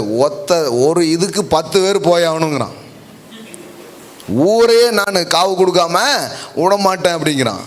கடவுள் சொல்கிறார் கொஞ்சம் கிருபையாக இருக்கலாம். என்னது கிருபை, அந்த போட்டான் பாருங்க அவனை மட்டும் போட்டுரு அப்படிங்கிறார். இப்போ நம்ம இதை படிக்கும்போது நமக்கு என்ன தெரியுது, என்ன பிரதர் அப்படிலாமா பண்ணணும், மன்னிச்சு விட்டுறக்கூடாதான்னா இப்போ நம்ம கொஞ்சம் தான் அப்படி பயணம் பண்ணி என்ன பண்ணியிருக்கிறோம் வந்துருக்குறோம். ஆனால் அன்னைக்கு எப்படி இருந்திருக்கு அந்த இருதயம், அந்த மனசு எப்படி இருந்திருக்கு நீங்கள் பாருங்கள். அதுக்கு தான் சொல்லிட்டு இருக்கிறேன். 1 யோவான் வச்சுருக்கீங்களா, சும்மா அன்பு அன்பு அப்படின்னா கூட அன்புலாம் வந்துடாது பாருங்கள். அன்பை வந்து கடவுள் நமக்குள்ளே எப்படி போடுறாரு, அன்பு வந்து நமக்குள்ளே எப்படி உண்டாகுது, இதெல்லாம் தெரியும்னு பாருங்கள். இல்லைன்னா இது ஒரு பிரமாணம் மாதிரி ஆகி போயிடும். சரியா, கவனிங்க. 15வது வசனம் பாருங்கள். தன் சகோதரனை பகைக்கிற எவனும் மனுஷ கொலைபாதகனாக இருக்கிறான், மனுஷ கொலைபாதகன் எவனோ அவனுக்குள் நித்திய ஜீவன். அதாவது காட் கைண்ட் ஆஃப் லைஃப், தேவனுடைய ஜீவன் ஒரு மனுஷனுக்குள்ளே வரும்பொழுது அவர் தம்முடைய ஜீவனை நமக்காக கொடுத்ததினால் அன்பு இன்னதென்று அறிந்திருக்கிறோம். நாமும் சகோதரருக்காக ஜீவனை கொடுக்க கடனாளியாய் இருக்கிறோம். எங்கேருந்து எங்கே தூக்கிட்டு வரார் பாருங்க. முதல்ல எதிரியை விடாத அப்படின்னாரு. சூப்பர் சூப்பரு, என்ன மாதிரியே யோசிக்கிறாரு அப்படின்னு. அப்புறம் எல்லாவனும் உனக்கு எதிரி கிடையாதுடா, உனக்கு எவன் பிரச்சனை பண்ணானோ அவன் மட்டும்தான் எதிரி. அது என்ன கொஞ்சம் வேறு மாதிரி பேசின மாதிரி இருக்குது அப்படின்னு. அப்புறம் அந்த மாதிரி இது பண்ணு. அப்புறம் வந்து குறைச்சிக்கிட்டே வராரு பாருங்களேன். அந்த வன்முறை வந்து என்ன பண்ணிக்கிட்டே இருக்குது, அந்த வைலண்ட் வந்து என்ன ஆகிட்டே இருக்குது, குறைச்சிக்கிட்டே வருது. ஒரு குறிப்பிட்ட பேர் மட்டும் கவனம் செலுத்து, மற்றவங்களாம் விட்டுருங்கிறார். இவன் மட்டும்தான்டா இந்த அமிலேக்கு என்ன உனக்கு தண்ணி தராமல் விட்டான், அதனால் அவனை மட்டும் விட்டுறாத அப்படிங்கிறாரு. இப்படி குறைச்சிக்கிட்டே வர்றாரு அதை. அப்புறம் வந்து பார்த்தீங்கன்னா இயேசு வந்து பிறகுறாரு. பிறக்கும்போது இப்போ அவர் பிரசங்கம் பண்ணுறாரு. என்ன பிரசங்கம் பண்ணுறாரு, உங்கள் சத்துருக்களை சிநேகியுங்கள், உங்களை பகைக்கிறவர்களுக்கு நன்மை செய்யுங்கள், உங்களை துன்பப்படுத்தினவர்களுக்காக என்ன பண்ணுங்க. என்னது ஜெபமா, என்னை கஷ்டப்படுத்தினவங்களுக்காகவா, என்ன சொல்கிறீங்க? அதனால தான் அவங்களுக்கு விளங்க மாட்டுக்கு. ஏன்னா முதல்ல வந்து சண்டைக்கு வந்தாங்கிறாரு, அப்புறம் அப்படி பார்த்தா திடீர்னு என்ன ஆயிடுச்சு, மாறுது. அப்போ என்ன சொல்ல வராரு, அன்னைக்கு இருந்து கடவுளுடைய மனசில் இதாக இருக்குது. பாருங்கள், மத்தேயு 5:44 இது வருது. இது வந்து இந்த மலை பிரசங்கம்னு சொல்கிறாங்க பார்த்தீங்களா, கேள்விப்பட்டிருக்கீங்களா? அதெல்லாம் இந்த சர்மன் ஆன் த மவுண்டன் சொல்லுவாங்க, இயேசுவின் மலை பிரசங்கங்கள். அதில் வர்ற வார்த்தை பாருங்கள். இதெல்லாம் சில பேர் எடுத்து நல்லா பேசுவாங்க, ஆனால் இது என்னன்னு தெரியாது, இது எப்படி வேலை செய்யுதுங்கிறது தெரியாது. நான் உங்களுக்கு சொல்லுகிறேன். இதுக்கு அப்போனா என்ன அர்த்தம், இதுக்கு முன்னாடி இன்னொன்று இருக்குது. 43 போடுப்பா. உனக்கு அடுத்தவனை சிநேகித்து உன் சத்துருக்களை பகைப்பாயாக என்று சொல்ல கேள்விப்பட்டிருக்கிறீர்கள். என்னமோ யாரோ சொன்ன மாதிரி சொல்றாரு பாருங்க. பாஸ், அதை நீங்க தானே சொன்னீங்க. கேள்விப்பட்டிருக்கிறீர்களே, நான் உங்களுக்கு சொல்லுகிறேன். இது வந்து ரொம்ப அற்புதமான ஃப்ரேஸ். அதாவது நான் உங்களுக்கு சொல்லுகிறேன். எல்லாம் சொல்லுங்க, நான் உங்களுக்கு சொல்லுகிறேன். பாருங்களேன், இது வந்து அவ்வளோ ஈஸியாக யாரும் இதை யூஸ் பண்ண முடியாது. நான் உங்களுக்கு சொல்லுகிறேன். இப்போ நானே ஒரு 10 வாட்டி இப்படி பேசுகிறேன்னா நான் என்ன நினைக்கிறேன்னா, இப்படியே நான் பிரசங்கம் பண்ணிட்டு இருந்தால் நீங்கள் நினைப்பீங்க, பாஸ் பைபிள்லேருந்து ஏதாவது சொல்ல மாட்டிங்களா அப்படின்னு உங்களுக்கு தோணாதா? என்னுடைய கருத்து என்னவென்றால் அப்படின்னீங்கன்னா நீங்கள் 2 வாரத்துக்கு அப்புறம் ரொம்ப யோசிப்பீங்க. நம்ம இவர் கருத்துன்னு ஏதோ சொல்கிறாரா, இப்போ பைபிள்லேருந்து வருது பேசுறது இல்லையா? அது மாதிரி தான் பாருங்கள், அன்றைக்கி மக்கள்லாம் உட்காந்துட்டு இருக்கிறாங்க. இப்படி சொல்லியிருக்கு, சத்துருக்களை என்ன பண்ணணும், பகைக்கணும்னு சொல்லியிருக்கு. அவங்க பிரமாணத்தில் அதான் இருக்குது. ஆனால் நான் உங்களுக்கு சொல்லுகிறேன். இவரும் ஒரு யூத ரப்பாய் தான் பாருங்க. ஆனால் இதை தான் இந்த போதனையின் இறுதியில் நீங்கள் பார்த்தீங்கன்னா அவர் சொல்கிறாரு, என் நுகத்தை ஏற்றுக்கொள்ளுங்கள் அப்படின்னு சொல்கிறார். டேக் மை யோக் அப்படிங்கிறார். டேக் மை யோக்னா என்ன அர்த்தம்? அன்னைக்கு வந்து பார்த்தீங்கன்னா ஒவ்வொருத்தருக்கும் ஒவ்வொரு ரபி, ஒவ்வொருத்தரை குருவாக அவங்க ஏற்று பின்பற்றுவாங்க. இவங்க தான் அதை கரெக்டாக சொல்லக்கூடியவங்க அப்படின்ட்டு. இந்த யோகுங்கிறது என்னுடைய வியாக்கியானம்ங்கிறார். டேக் மை இன்டர்பிரிட்டேஷன்ஸ், என்னுடைய வியாக்கியானத்தை ஏற்றுக்கொள்ளுங்க, அது உங்களுக்கு இளைப்பாறுதலை கொண்டு வரும் அப்படிங்கிறார். இந்த இறுதியில் போனோன்னா, இந்த டீச்சிங்ஸோட இறுதியில் போனோன்னா அதெல்லாம் என்ன பண்ணுது, வருது. இப்போ கவனிங்க, நான் உங்களுக்கு சொல்லுகிறேன். இது ரொம்ப ரொம்ப அத்தாரிட்டிவான ஒரு வரி பாருங்களேன். என்ன இருக்கோ அதைத்தான் ஒரு ரபி சொல்ல முடியும். ஆனால் திடீர்னு எடுத்து இப்படி போட்டிருக்கு, ஆனால் நான் உங்களுக்கு சொல்லுகிறேன்னா எப்படி இருக்கும் பாருங்க. என்ன ஒரு, அதனால தான் நீங்கள் என்ன அதிகாரத்தில் இதை பண்ணுறீங்க, யார் உங்களுக்கு கொடுத்து, உங்கள் பைபிள் காலேஜ் எது, இதை ரிஜிஸ்டர் பண்ணியிருக்கீங்களா இல்லையா அப்படிங்கிற. என்ன வித்தியாசமாக என்னெல்லாமோ சொன்ன மாதிரி இருக்குதே அப்படிங்கிறாங்க. எனக்கு புரியுது ஏன் கொஞ்சம் பேருக்கு பதட்டம் வருது நம்ம பிரசங்கம் பண்ணும்போது கூட அப்படிங்கிறது என்னால் புரிஞ்சிக்க முடியுது பாருங்களேன். அவங்க நம்மளை புரிஞ்சுக்கிறாங்களோ இல்லையோ, நம்ம அவங்கள நல்லாவே புரிஞ்சிக்க முடியுது பாருங்க. ஏன் இவங்களுக்கு இந்த பதட்டம்? ஏன்னா அதுதான், இவ்வளோ நாள் இப்படி தானே கேட்டிருக்கிறோம், இவ்வளோ நாள் இப்படி தானே சொன்னாங்க, இவ்வளோ நாள் அங்கே இப்படி தானே பார்த்தோம். பரிசுத்தம்னா இந்த வெள்ளையும் ஜுலையுமா இருக்குன்னு தானே சொன்னாங்க. இன்றைக்கி என்ன திடீர்னு அன்பில் பரிசுத்தம், நான் கேட்டதே இல்லையே அப்படிம்பாங்க. இப்போது நீங்கள் கேட்டதே இல்லைங்கிறதுக்காக இல்லைன்னு அர்த்தம் கிடையாது, அது ஏற்கனவே இருக்குது. ஏமேன். நான் இயேசுநாதர் மாதிரி சொல்ல முடியாது. ஆனால் இயேசுநாதர் வந்து இங்கே சொல்கிறாரு, நான் உங்களுக்கு சொல்லுகிறேன்னு என்ன அர்த்தம்னா, உண்மையிலேயே பிதாவின் இருதயம் என்னங்கிறத நியாயப்பிரமாணம் காட்டலப்பா. நியாயப்பிரமாணம் உங்கள் இருதயத்தில் என்ன இருக்குங்கிறது தான் காட்டுச்சு. எத்தனை பேர் புரிஞ்சிச்சு? எல்லாம் சொல்லுங்கள். பிரமாணம் கடவுளின் மனதை வெளிப்படுத்தவில்லை. பிரமாணம் மனிதனின் மனதை மனிதனுக்கு வெளிப்படுத்த கொடுக்கப்பட்டது. Is a mirror my friend. நியாயப்பிரமாணம்ங்கிறது ஒரு கண்ணாடி. நீங்கள் முன்னாடி போய் நின்னீங்கன்னா உங்களே அது காட்டும். இவனுடைய இருதயம் எப்படி இருந்ததோ அதுதான் பிரமாணமாக கொடுக்கப்பட்டதே தவிர அது கடவுளின் இருதயத்தை என்ன பண்ணல, வெளிப்படுத்தலை. அதனால தான் மோசேயின் மூலமாய் நியாயப்பிரமாணம் கொடுக்கப்பட்டது. கிருபையும் சத்தியமும் இயேசுவின் மூலமாக வந்தது. ஆமென். வந்ததுன்னா என்ன அர்த்தம்? நீங்கள் நல்லா கவனிச்சு பாருங்க. மோசே கொடுத்த நியாயப்பிரமாணத்தின் மூலம் கடவுளின் இருதயத்தை நம்மால் என்ன பண்ண முடியல, பார்க்க முடியல. கடவுளுடைய ஹார்ட்டை அது நமக்கு ரிவீல் பண்ணலை. அப்போ கடவுளுடைய இருதயத்தை எது நமக்கு வெளிப்படுத்துறது? அதே யோவான் 1வது அதிகாரத்தில் நீங்கள் பாருங்கள். இப்போ நம்ம வாசித்துட்டு இருக்கிறது 1 யோவான், சரியா? சில பேருக்கு யோவான் 1 குழம்பாதீங்க. உங்கள் ஐயோ இங்கே லெஃப்ட்டில் போய் ரைட்டில் வர சொல்கிறாரு, அப்புறம் அப்படியே இருங்க, அப்படியே போட்டே இருப்பாங்க, கேட்டே இருங்க. அப்புறம் கொஞ்ச நாள் கழித்து நீங்களும் எடுக்க ஆரம்பிச்சிருவீங்க. இப்போ பாருங்கள், 1 யோவான் சுவிசேஷம் ரெண்டுமே ஒரே ஆள் தான். இது வந்து காஸ்பல், அது வந்து எபிஸ்டல். இது வந்து சுவிசேஷ பகுதி, அது நிருபங்கள். சபைகளுக்கு என்ன பண்ணுறாரு, எழுதுறாரு. இதில் பாருங்கள், 1வது அதிகாரம் 17வது வசனம் வாசித்தால, எப்படி எனில் நியாயப்பிரமாண மோசையின் மூலமாய் கொடுக்கப்பட்டது, கிருபையும் சத்தியமும் இயேசு கிறிஸ்துவின் மூலமாய் உண்டாயின. தேவனை ஒருவனும் ஒரு காலும் கண்டதில்லை. பிதாவின் மடியில் இருக்கிற ஒரே பேரான குமாரனை அவரை வெளிப்படுத்தினார். அப்போ தேவனை எது வெளிப்படுத்துகிறது? யார் வெளிப்படுத்தினா? பிரமாணம் அவரை வெளிப்படுத்தல, பிரியமான குமாரனே வெளிப்படுத்தினார். ஆமென். எல்லாம் சொல்லுங்க, இயேசுவே வெளிப்படுத்தினார். அப்போ நீங்கள் பழைய ஏற்பாட்டின் பிரமாணங்கள் எல்லாம் படிச்சுட்டு நீங்கள் வரும்பொழுது அது யாரை காட்டல? ஃபாதருடைய ரியல் ஹார்ட்டை அதை என்ன பண்ணல? காட்டல. இப்போ சர்மன் ஆன் த மவுண்டனில் உட்காந்து சொல்கிறாரு பாருங்க, உங்கள் சத்துருக்களை சிநேகியுங்கள், உங்களை பகைக்கிறவர்களுக்கு நன்மை செய்யுங்கள், உங்களை துன்புறுத்துறவர்களுக்காக. என்னப்பா பிரமாணத்தில் வேற மாதிரி போட்டிருக்குது. அவர் சொன்னார், ஏசுட்டு வந்து பைபிளை தான் தூக்கிட்டு வர்றாங்க. பைபிள்லாம் என்ன, அவங்க தோரா அந்த நியாய பிரமாணம் தூக்கிட்டு வந்து தான் கேட்குறாங்க. இந்த மனைவியை வந்து பிடிக்கலன்னா தள்ளி விடலான்ட்டு போட்டிருக்குதே அப்படின்னு பைபிள் கோட்டிங்ஸ் தான் கொண்டு வந்து என்ன பண்ணுறாங்க, காட்டுறாங்க. நீங்கள் என்ன சொல்கிறீங்க அப்படின்ட்டு. இவங்க பாருங்கள், ஒரு பலவீனமான உலகத்தில் சில நேரத்தில் வலியும் வேதனையும் பொங்கி வழிகிற ஒரு சூழமையில விவாகரத்து தவிர்க்க முடியாத ஒன்றா சில நேரம் என்ன பண்ணிடுது, ஆயிடுது. அதை போற்றி போகலாம் முடியாது, ஆனால் ஆயிடுது. சில நேரம் வேறு மாதிரி ஆகிடுது. இப்போது நான் சில இதெல்லாம் கேள்விப்பட்டேன். ஒருத்தர் வந்து பார்த்திங்கன்னா பயங்கர கொடூரமாக ஒரு பெண்ணை நடத்தியிருக்கிறார். அது அந்த பொண்ணும் சொல்லாமல் ரொம்ப நாளாக இருந்திருக்கு. அப்புறம் தான் அது தெரிய வருது. அப்போ கோர்ட்டில் நியாயமானபடி என்ன பண்ணுறாங்க, விவாகரத்து வாங்கிக்கிறாங்க. அப்புறம்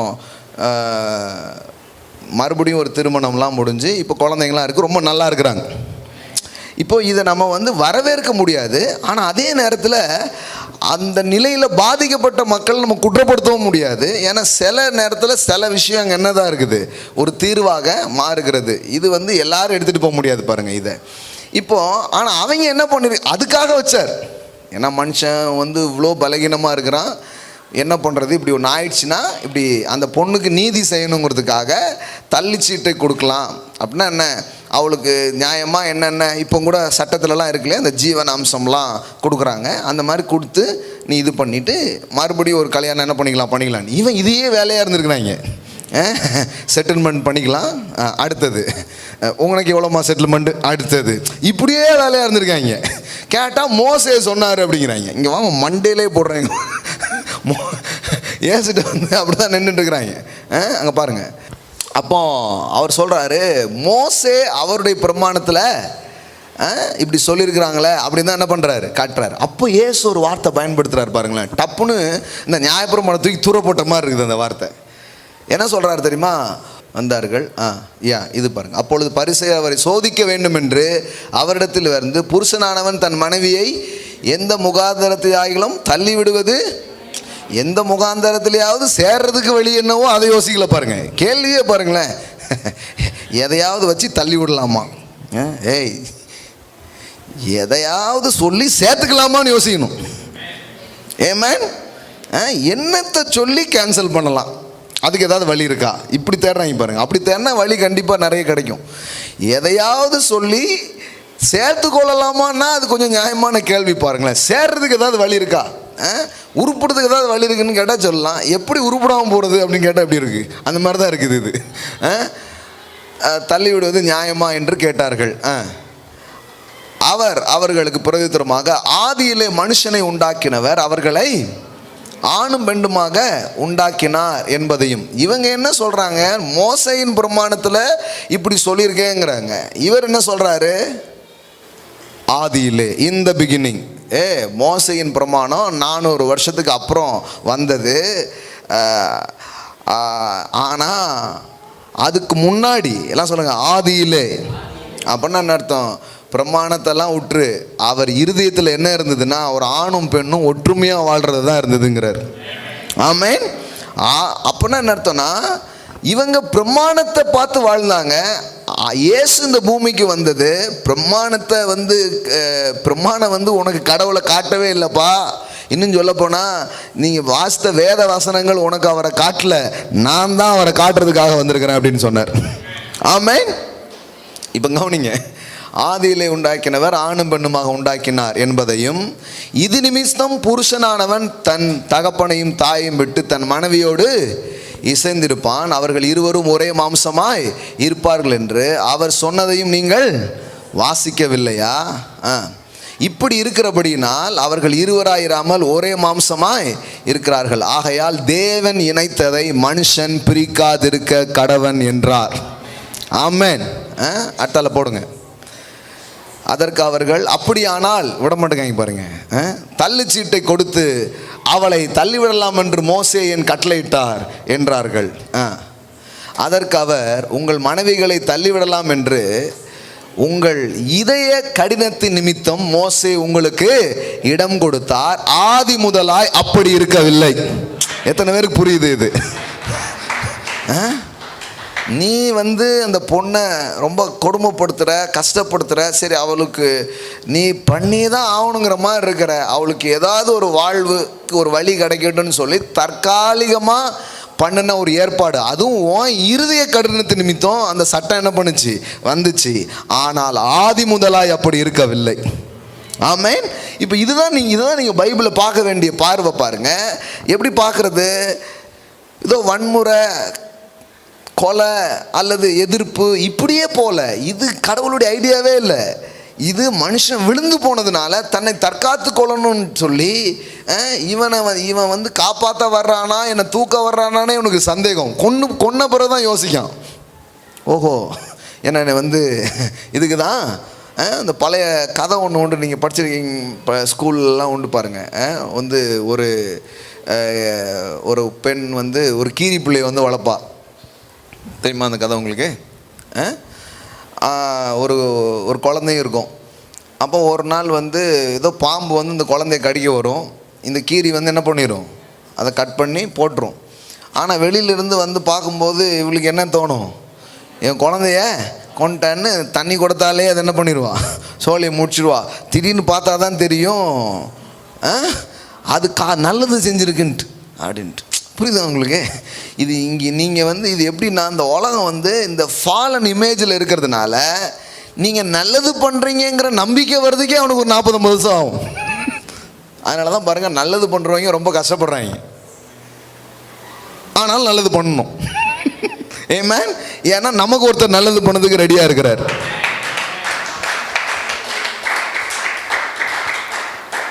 சில பேர் என்ன முடிவு வந்துடுவாங்கன்னா, போதும்டா சாமி, என்னைக்கு இந்த ஊர் திருந்துதோ அப்படின்னு கிளம்பிடுவாங்க. போங்கடா போங்க, பிள்ளை குட்டியை போய் படிக்க வைங்க அப்படின்னு கிளம்பிடுவாங்க பாருங்கள், பயத்தில்.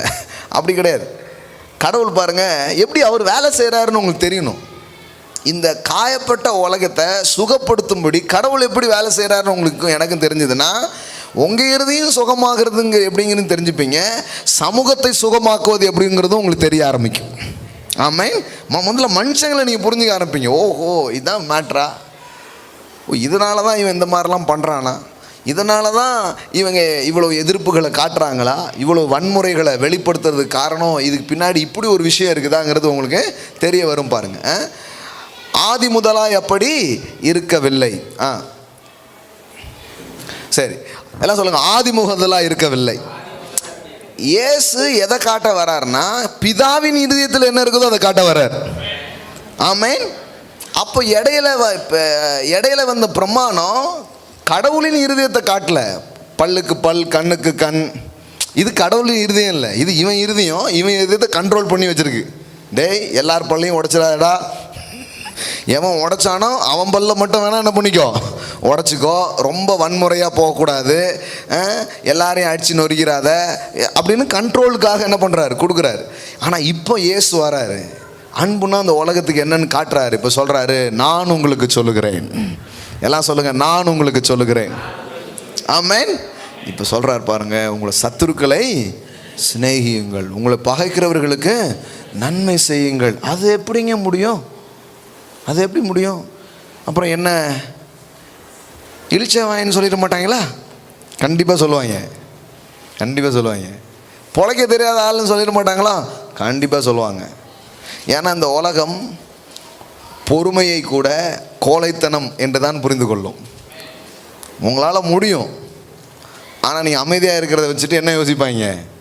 பயந்துட்டான், கடையை சாத்திட்டான்னா என்ன அர்த்தம்? நமக்கு ஒரு அடிமை பாருங்க, எவ்வளோ டப்புன்னு வெளிப்பாடு எப்படி வருது பாருங்களேன். நான் இவ்வளோ நேரம் மோசே கைசே எல்லாம் ஒரே லைனில் புரிஞ்சிருது பாருங்க. அதுக்கு தான் நான் இந்த மாதிரி ஃப்ரேஸ்லாம் யூஸ் பண்ணுறேன்.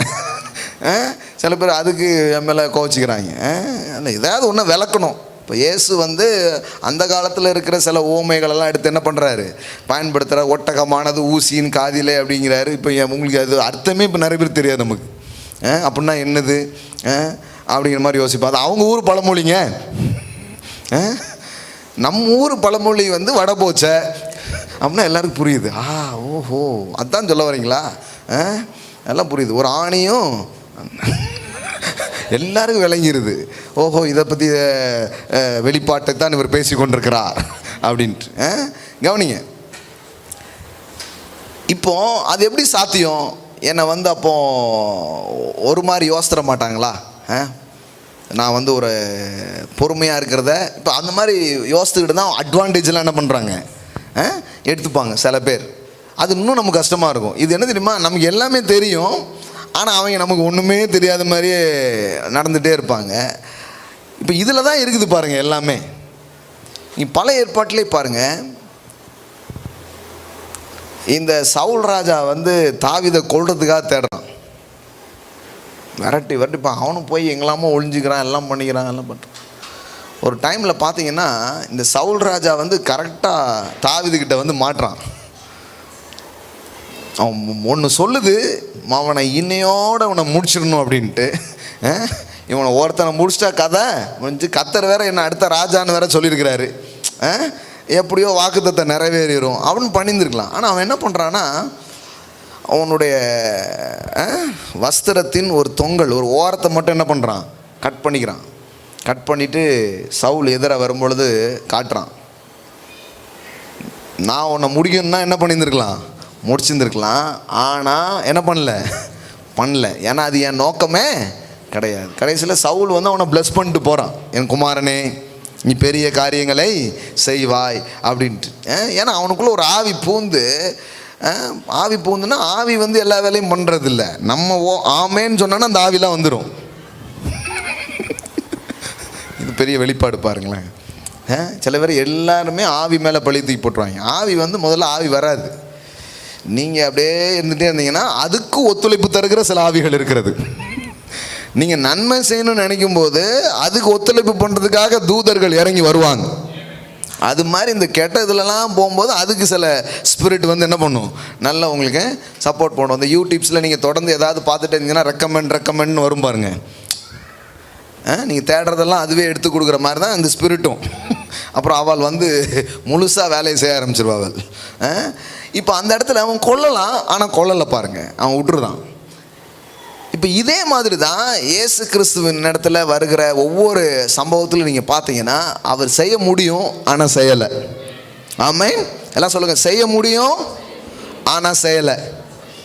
ஏன்னா இன்னொரு மேலான புரிந்து கொள்ளுதல் இருக்குது. பரவாயில்ல, அவங்களுக்கு மன்னிச்சிடலாம், அவங்களுக்கு ஒரு வாய்ப்பு கொடுக்கலாம், இப்படி தான் இருக்குது. அப்போ கடவுளுடைய இருதயம் எப்படிப்பட்டதாக இருக்குது அப்படிங்கிறது தான் இதெல்லாம் வெளிப்பட்டு கொண்டே இருக்கிறது. இது எப்படி சாத்தியம் பாருங்கள். 1 யோவான் வச்சுருக்கீங்களா? 16வது வசனத்தை மறுபடியும் வாசிக்கிறேன், முடிப்போம். அவர் தம்முடைய ஜீவனை நமக்காக கொடுத்ததினாலே அன்பு இன்னதென்று அறிந்திருக்கிறோம். எல்லாம் சொல்லுங்க, அவர் தம்முடைய ஜீவனை என்ன பண்ணியிருக்கிறாரு, நமக்காக கொடுத்ததுனால அன்பு என்னதுன்னு தெரியுது. பாருங்க, கடவுள் மனுஷனுக்காக தன் ஜீவனை கொடுத்தாருன்னா இந்த மனுஷன் வந்து அந்த அளவுக்கு கரெக்டான ஒரு ஆளாவோ எதுவோ நடந்துக்கல, ஆனாலும் அவன் மேலே என்ன பண்ணுறாரு, அன்பை காட்டுறாரு.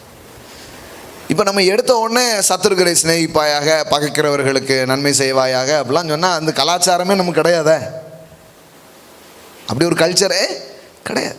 அது எப்படி மன்னிக்க முடியும், அப்படி அதை எப்படி இது பண்ண முடியும், நாலாம் சாவர வரைக்கும் மறக்க மாட்டேன் அப்படிம்பாங்க. இது பழகிருக்கு. என் மூஞ்சிலே முழிக்கக்கூடாது, இது ரொம்ப நல்லா பழகியிருக்கு. இனிமே நான் அவங்க கூட பேச மாட்டேன், பழக மாட்டேன். சிலாம் சொல்லுவாங்க சாவு கூட வரக்கூடாது. இவர் என்னமோ வந்தால் அவர் பார்த்துட்டு இருக்கிற மாதிரியே, செத்தா கூட என் மூஞ்சில் முழிக்கக்கூடாது. அவங்க மூஞ்சில் முழிக்கிறது உங்களுக்கு எப்படி ஏதாவது சொல்லி விடுறது பாருங்கள். என்ன பாருங்கள், இந்த பகைமை வன்மம் இதுக்குள்ளே மக்கள் பழகி அப்படியே தேக்கி வைக்கிறாங்க பாருங்கள். இன்னைக்கு காலைல முத்து வந்து ஒரு சாட்சி சொன்னான்னா, நம்ம சபையில் ஒரு பிள்ளைங்க சொன்னதான் எனக்கு சொன்னான். அவர் நம்ம சபைக்கு வர ஆரம்பித்தார், ஆண்டுடைய வார்த்தையை கேட்டார். எத்தனை வருஷம் நிஜமாவா? 35 வருஷம் அவங்க தாயோட பேசாமல் இருந்த ஒருத்தர் இப்போ அவர் தாயை கூட்டிகிட்டு சர்ச்சுக்கு வந்திருக்கிறார். ஏங்க, இதுதான் பரிசுத்தம். வெள்ளையும் சொல்லியமா மாறதுக்கு கிடையாது. புரியுதா உங்களுக்கு? பரிசுத்தம்னா வேற ஏதோ நினச்சிக்கிறாங்க. அப்போ அவ்வளோ வருஷம் ஒரு பிரிந்திருந்த ஒருத்தர் இப்போ என்ன பண்ணுறாங்க, இணைகிறான். ஏன்னா இப்போ அவருக்கு என்னென்னா, என் பாவத்தை கடவுள் மன்னிச்சிட்டார், என்ன நேசிக்கிறார், என்ன பெருசாக பேசிட்டாங்க, என்ன பெருசாக சொல்லிட்டாங்க, என்ன பெருசாக இது பண்ணிட்டாங்க, விடு கழுதேன்னு இப்போ ஒன்றாயிடுச்சு. அந்த அம்மா இன்றைக்கி வந்து இன்றைக்கி நான் அவங்களை பார்த்தவங்களுக்காக ஜோம் பண்ணேன். அவங்க இப்போ 2-3 வாரமாக வராங்க. அப்போது நான் கூட வியாதிகள் வந்து ஏதோ ஒரு வீக்னஸ் அவங்களுக்காக ஜோம் பண்ணேன், சோமாட்டுன்ட்டு. அது சொல்கிறது கட்டளை இடுகிறேன் அப்படிங்க. ஆஹா, 2 வாரத்தில் கமெண்ட் பண்ணுற அளவுக்கு அது வளர்ந்துருச்சு பாருங்கள். எனக்கே ஒரு நிமிஷம் ஒரு மாதிரி ஆயிடுச்சு. கரெக்டுமா, நீங்கள் சொன்ன ஜப்பந்தான் கரெக்டு, கட்டளை எடுங்க அப்படின்ட்டேன் நான். அப்போ பாருங்களேன் என்ன மாதிரி உள்ளே போய் சேருது பாருங்கள். இது வந்து பார்த்தீங்கன்னா இது வந்து யாராலையும் எதாலையும் உருவாக்க முடியாது. தெய்வீக அன்பு ஒரு மனுஷனுடைய இருதயத்தில் ஊற்றப்பட்டு அவன் கடவுளால் அங்கீகரிக்கப்படுகிறான், நேசிக்கப்படுகிறான். கடவுள் எந்த நிபந்தனை இல்லாமல் உன்னை நேசிக்கிறாருன்னு புரியும் போது தான் இவன்கிட்ட அன்புங்கிற விதையே வருது. அது வரைக்கும் நம்மக்கிட்ட என்னவே கிடையாது, அன்புங்கிற சீடே கிடையாது. மாறா என்ன இருக்கும், இந்த ரெஸ்பான்ஸ் இருக்கு இல்லையா, பிரதியுத்தரம் செய்தலுங்கிறது மட்டும்தான் இருக்கும். நீ சிரிச்சா நானும் சிரிப்பேன், நீ முறைச்சா நானும் முறைப்பேன். சிலர்லாம் இருக்கிறாங்க, நீ 1 மடங்கு பண்ணனா நானா 5 மடங்கு 10 மடங்கு பண்ணுவேன். அது மாதிரிலாம் இருக்குது பாருங்கள். ஏன்னா அதான் பழகிருக்கு. நான் என்ன சொல்கிறேன்னா, நம்ம பரிசுத்தத்தை நோக்கிய பயணம், தூய்மையை நோக்கிய பயணம்னா அது வந்து ஏதோ இந்த சட்ட துணியிலையோ ஆடையிலையோ ஏற்படுகிற ஒரு காரியம் அல்ல. நாம் எந்த அளவுக்கு அன்புள்ளவர்களாக மாற்றப்படுகிறோம் என்பதுதான் நிஜமான பரிசுத்தத்தை நோக்கிய பயணங்களாக இருக்கிறது. ஆமென். அது வந்து நம்மளால் இயல்பில் முடியாது. ஏன்னா அந்த இயல்பு நமக்கு இல்லை. 2 வாட்டி பார்ப்போம், எம்ஜிஆர் மாதிரி தான். 3ஆவது வாட்டி பேசினோடனே என்ன பண்ண ஆரம்பிச்சிருவோம். எம்ஜிஆர் பார்த்தீங்களா 3 வாட்டி தான் அடி வாங்குவார். 4ஆவது வாட்டி என்ன பண்ணிடுவார், திருப்பி அடிச்சிடுவார். அந்த மாதிரி தான் நம்ம எல்லாருமே பார்ப்போம். இங்கே பாரு, ஒரு எல்லை தான் இருக்குது, ஒரு லிமிட் தான் இருக்குன்னு அதை தாண்டி போய் இது பண்ணிவிடுவோம். ஆனால் எப்படி இதெல்லாம் நடக்குது, பல வருஷ பகைமைகள் எப்படி மாற்றப்படுது, எப்படி நம்ம அன்பின் இருதயமாகலாம் மாறுதுன்னா, முதல்ல கடவுளுடைய அன்பை நம்ம இந்த இடத்துல புரிஞ்சுக்கிறோம். கடவுளுடைய அன்பு எப்படிப்பட்டதாக இருக்குது அப்படின்னு சொன்னால், எந்த நிபந்தனை இல்லாமல் அவர் நம்மளை நேசிக்கிறார். ஆமென். முதல்ல பாவியாக இருக்கிற என்ன அவர் நேசிக்கிறாரு, நேசித்துட்டே இருக்கிறாரு. நேசிக்கிறதுலேருந்து அவர் பின்வாங்கிறதே இல்லை. ஆமென். நிறைய பேருக்கு பார்த்தீங்கன்னா, இப்போ நான் முன்னாடி வளர்ந்த டைமில் இந்த மன்னிப்பை பற்றி நான் கேட்டிருக்கிறேன் பிரசங்கம். அதை கேட்கும் போதெல்லாம் ரொம்ப கஷ்டமாக இருக்கும். இது அப்படிங்கிற மாதிரி தான் இருக்கும். ஆனால் ஒரு டைம் தேவன் என்னை எவ்வளோ நேசிக்கிறார், அவர் என்னை எவ்வளோ மன்னிச்சார், இதெல்லாம் கேட்டுகிட்டே வரும்போது ஒரு டைம் பார்த்தா அந்த மன்னிப்புங்கிறது எவ்வளோ சுலபமாகிடுச்சு அப்படிங்கிறது அதுக்கப்புறம் தான் நான் வாழ்க்கையில் பார்க்க ஆரம்பித்தேன். ஆமென். இது வந்து எடுத்த உடனே மன்னிச்சிருங்கன்னா நமக்கு அது வராது பாருங்களேன், வராது. எனக்கு நல்லா ஞாபகம் இருக்குது, நிறைய சாட்சிகள் இருக்குது நம்ம சர்ச்சில். நீங்கள் நம்ம சர்ச்சில் செல்வந்தர்களான சாட்சி தான் இருக்குதுன்னு நினைக்கிறாங்க. இல்லை, மனசில் செல்வந்தரான சாட்சி ஏராளமாக இருக்குது. ஆமென். எண்ணங்கள்லையும் சிந்தனைகள்லையும் குணங்கள்லையும் மக்கள் செழித்தது நிறைய இருக்குதுங்க. ஏதோ இங்கே வந்தால் வீடு வாங்கிடுறாங்க, காரு வாங்கிடுறாங்க, பெரிய தொழிலெலாம் செய்ய ஆரம்பிச்சிடுறாங்க, பொருளாதாரத்தில் நல்லா வந்துடுறாங்க. இல்லைங்க, அது மட்டும் இல்லைங்க.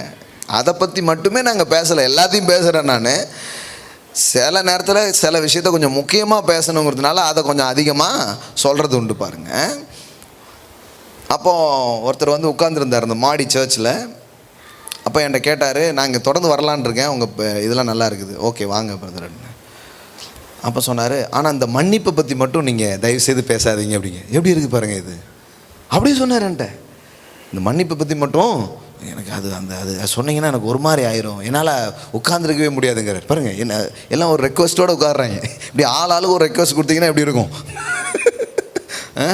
ஆனால் உண்மையிலே சொல்கிறேன், நான் வந்து அதாவது வேணுன்ட்டுலாம் எதுவும் பண்ணுறது கிடையாது. சில இடத்துல வேணுன்ட்டு தான் நடக்கும். இன்றைக்கி வந்துட்டாரா, இன்றைக்கி உங்களுக்கு தான் பிரசங்கம் எடுக்கிறோம் பாருங்க அப்படின்னு ஒரு ஆளுக்காகவே முழு கூட்டத்துக்கு பிரசங்கம் பண்ணிகிட்டு இருக்கோம். தொலைஞ்சார் அவர், இதுக்கு நீங்கள் தனியாகவே கூப்பிட்டு என்ன சொல்லியிருக்கலாம் அப்படிங்கிற மாதிரி இருக்கும் பாருங்கள். நமக்கு அதுக்கெலாம் நேரம் இல்லை பார்த்தீங்களா. அப்போது நான் அதை பற்றிலாம் எனக்கு பேசினா நேரம். நான் பொதுவாக ஆண்டவருடைய அன்பு, கடவுளை எவ்வளோ நேசிக்க தான் பேசினேன். அப்போது ஒரு நாள் வந்தார், அவர் மனைவியோடு அப்புறம் வர ஆரம்பித்தார். வந்துட்டு சொன்னார், எத்தனையோ வருஷம் சொன்னார் இது மாதிரி தான், அன்பிலீவபிள், ஒரு 8 வருஷமோ 10 வருஷமோ எங்கள் மாமனார் வீட்டுக்கும் எனக்கும் எந்த ஒரு தொடர்பும் கிடையாது, இப்போ அவங்க வீட்டில் தான் நாங்கள் ஒற்றுமையாக இருக்கிறோம் அப்படின்னு சொன்னார். ஒற்றுமையாக நாங்கள் இருக்கிறோம்.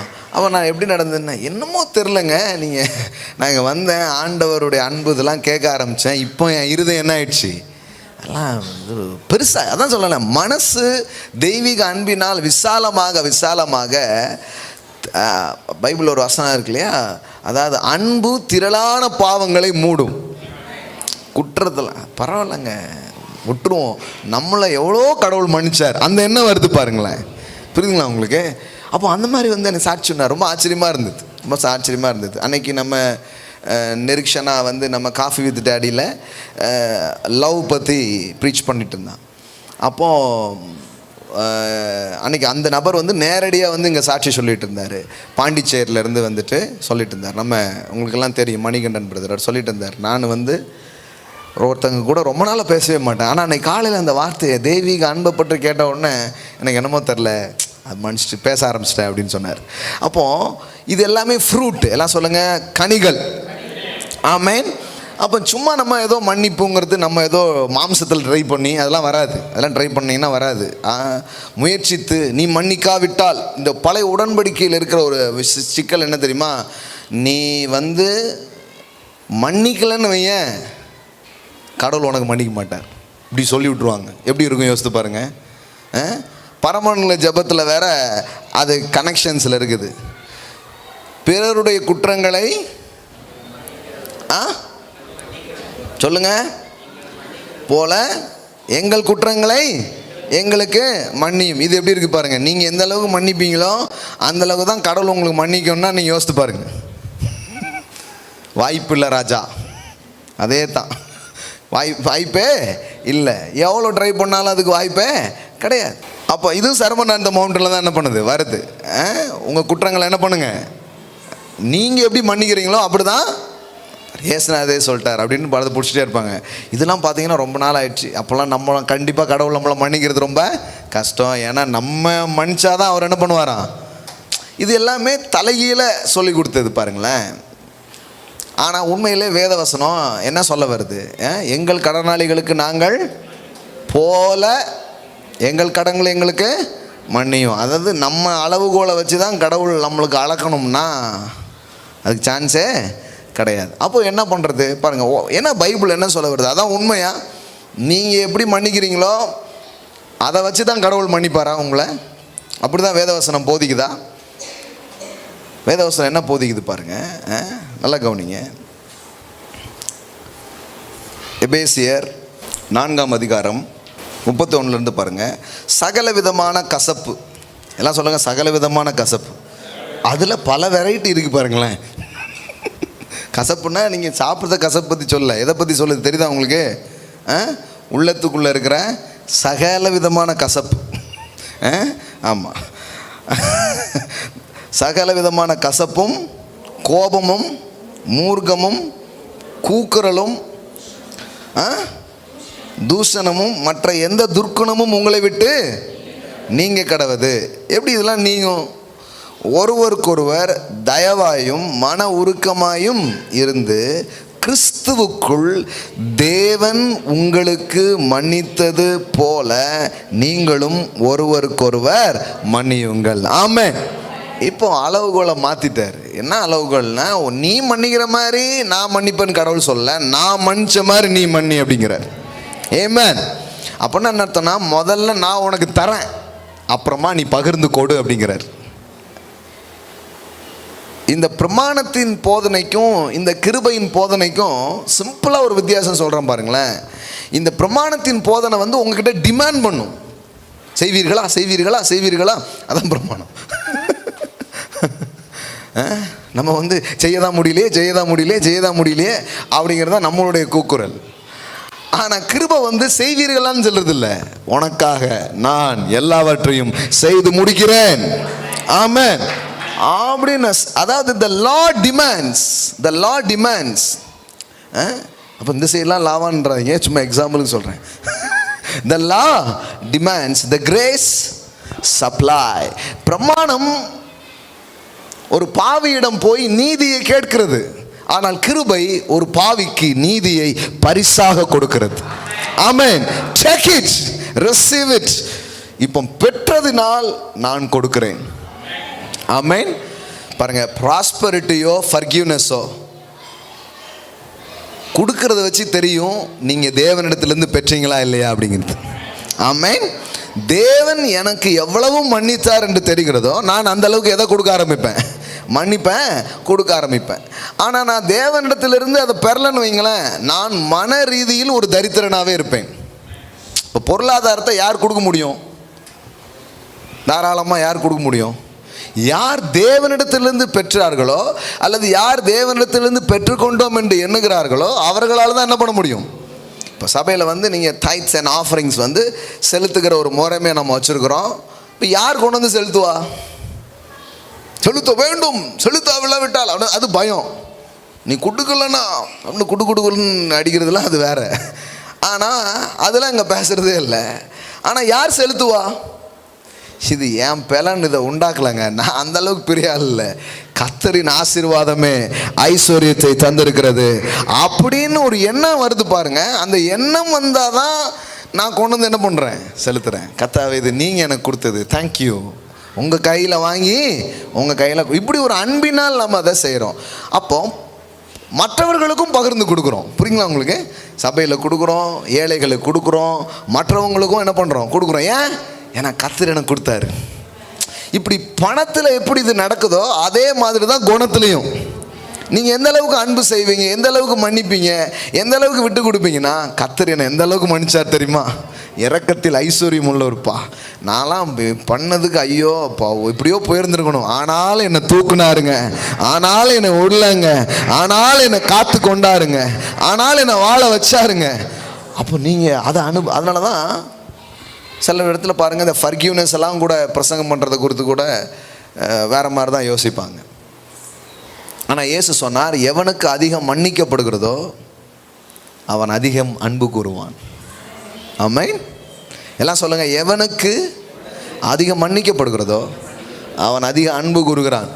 கடவுளுடைய மன்னிப்பை நீங்கள் அனுபவிக்க அது மன்னிப்புன்னா வேறு ஒன்றும் இல்லை, தேவனுடைய ஏற்றுக்கொள்ளுதல், அக்செப்ட்னஸ். மன்னிச்சிட்டேன்னா என்ன அர்த்தம்? ஏற்றுக்கொள்ளுதல். தேவனுடைய ஏற்றுக்கொள்ளுதலை நீங்கள் அனுபவிக்க இங்கே வெளியிலையும் நீங்கள் யாரையும் தள்ள நினைக்க மாட்டீங்க, ஏற்றுக்க ஆரம்பிப்பீங்க. ஆமென். தாராளமாக அதை என்ன பண்ண ஆரம்பிப்பீங்க, நிறைய பேருக்கு பகிர்ந்து கொடுக்க ஆரம்பிப்பீங்க. அப்போ அளவுகோல் வந்து உங்கள் மன்னிப்பு கிடையாது. யாருடைய மன்னிப்பு? தேவனுடைய மன்னிப்பு. அங்கே பாருங்கள், ஒருவருக்கொருவர் தயவாயும் மன உருக்கமாயும் இருந்து கிறிஸ்துவுக்குள் தேவன் உங்களுக்கு, நீங்களும் ஒருவருக்கொருவர் என்ன பண்ணுங்க, மன்னியுங்க. அப்போ நம்ம வந்து உண்டாக்குற ஒரு காரியம் கிடையாது. இந்த தன்மையை நாம் தேவனிடத்திலிருந்து பெற்றுக்கொள்ள ஆரம்பிக்கிறோம். ஆமென். இப்போ நான் முடிப்போம். 1 யோவானுக்கு வாங்க, டக்குன்னு முடிக்கலாம். என்ன படிச்சுட்ருக்குறோம்? பரிசுத்தம்னா என்ன அப்படின்னு மதம் சொல்கிறதுக்கும் வேதம் சொல்கிறதுக்கும் இருக்கிற வித்தியாசம். பரிசுத்தம்னு வேத வசனம் வந்து எதை பேசுது, எது ஆவிக்குரிய உச்சம். ஸ்பிரிச்சுவல் மெச்சூரிட்டிங்கிறது தாடி வளர்த்திங்களா மீசை எடுத்தீங்களாங்கிறதுல இல்லை. ஸ்பிரிச்சுவல் மெச்சூரிட்டிங்கிறது how much you love, எந்த அளவுக்கு நீங்கள் நேசத்தை வெளிப்படுத்துகிறீர்கள் என்பதில் இருக்கிறது. 1 யோவான் 3வது அதிகாரம் பாருங்கள் 16. அவர் தம்முடைய ஜீவனை நமக்காக கொடுத்ததினால் அன்பு இன்னதென்று அறிந்திருக்கிறோம். நாமும் சகோதரருக்காக ஜீவனை கொடுக்க எந்த அளவுக்கு ஆயிடுறோம் பாருங்கள். முதல்ல பகைச்சிக்கிட்டு இருந்தோம், வெறுத்துக்கிட்டு இருந்தோம். ஆனால் ஒரு குறிப்பிட்ட டைமில் என்னன்னாலும் கொடுக்கலான்னு அவரை மாதிரியே கொடுக்குற சாயலை நமக்குள்ளே கொண்டு வந்துடுறாரு பாருங்க. ஆமென். ஒருவன் உலகத்தில் ஆஸ்தி உடையவனாக இருந்து தன் சகோதரனுக்கு குறைச்சல் உண்டென்று கண்டு தன் இருதயத்தை அவனுக்கு அடைத்து கொண்டால் அவனுக்குள் தேவ அன்பு நிலை கொள்ளுகிறது எப்படி? நீ ஏன் செல்வந்தனாக இருக்கிற? உன் சகோதரனை தூக்கி விடுறதுக்காக தான். பணமே அதுக்காக தான். ஆமென். மனசை அடிச்சுக்கிறதுக்காக கிடையாது, உதவுறதுக்காக தான். எல்லாத்துலேயும் சில காரியங்கள் இருக்குது. அதுக்காக வந்து நீங்கள் எல்லாத்தையும் தூக்கி கொடுத்துட்டு ஒன்றும் இல்லாமல் இருக்கணும் அப்படிங்கிறது இல்லை. பகிர்ந்து கொள்ளுதல். ஆமென். சர்டன் லெவலில் அது செய்கிறதுக்காக நாம் அழைக்கப்பட்டிருக்கிறோம். உங்களுக்கு எந்த அளவுக்கு ஃபெய்த் இருக்கோ அந்த அளவுக்கு நீங்கள் அதை ஆப்ரேட் பண்ண முடியும். வேணா அதை எடுத்துக்கோ அப்படின்னு ஆபிரகாமால் சொல்ல முடிஞ்சிச்சு. அது அவனுடைய விசுவாசமும் புரிந்து கொள்ளுதலுமாக இருக்கிறது. 18. என் பிள்ளைகளை வசனத்தினாலும் நாவினாலும் அல்ல, கிரியையினாலும் உண்மையினாலும் அன்பு கூற கடவோம். அதனால் நாம் நம்மை சத்தியத்துக்குரியவர்கள் என்று அறிந்து நம்முடைய இருதயத்தை அவருக்கு முன்பாக நிச்சயப்படுத்தி கொள்ளலாம். நம்ம சத்தியத்தில் தான் நடக்கிறோமா அப்படிங்கிற நிச்சயத்தை எதனால் பெறலாமா? அன்பு செய்கிறோமா இல்லையாங்கிறத வச்சே பார்க்கலாமா? புரியுதாங்க? Walking in the truth or living in the life கான டெஃபினேஷனை எவ்வளோ அழகாக கொடுக்குறாரு பாருங்க. நீங்கள் ஒளியிலே அல்லது ஜீவனில் வாழுகிறீர்கள் அல்லது சத்தியத்தில் தான் வாக் பண்ணுறோங்கிறத எதை வச்சு தெரியும்? Are you walking in love? நீங்கள் அன்பில் நடக்கிறீங்களா? அன்பு செய்கிற தன்மையில் தான் நீங்கள் பெருகிட்டு இருக்கீங்களா? அப்போனா நீங்கள் பரிசுத்தத்தில் வளர்ந்துட்டுருக்கீங்க. நீங்கள் உண்மையிலேயே சத்தியத்தில் என்ன பண்ணுறீங்க? வளர்ந்து கொண்டு வருகிறீர்கள் என்பதற்கு அதுதான் என்னவா இருக்குது? அடையாளமாக இருக்குது. எவ்வளோ மக்கள் மீது உங்களுக்கு பரிவு, மக்கள் மீது மனது இருக்கும், எந்த அளவுக்கு ஏற்றுக்கொள்ளுதல். சிலருக்கு பாருங்கள், சொந்தக்காரங்க வந்தாலே பிடிக்காது. அதுவும் வீட்டுக்காரங்களுடைய சொந்தக்காரங்களை வந்தா அந்த தலைவலி காய்ச்சல் எங்கிருந்து தான் வரும்னே தெரியாது.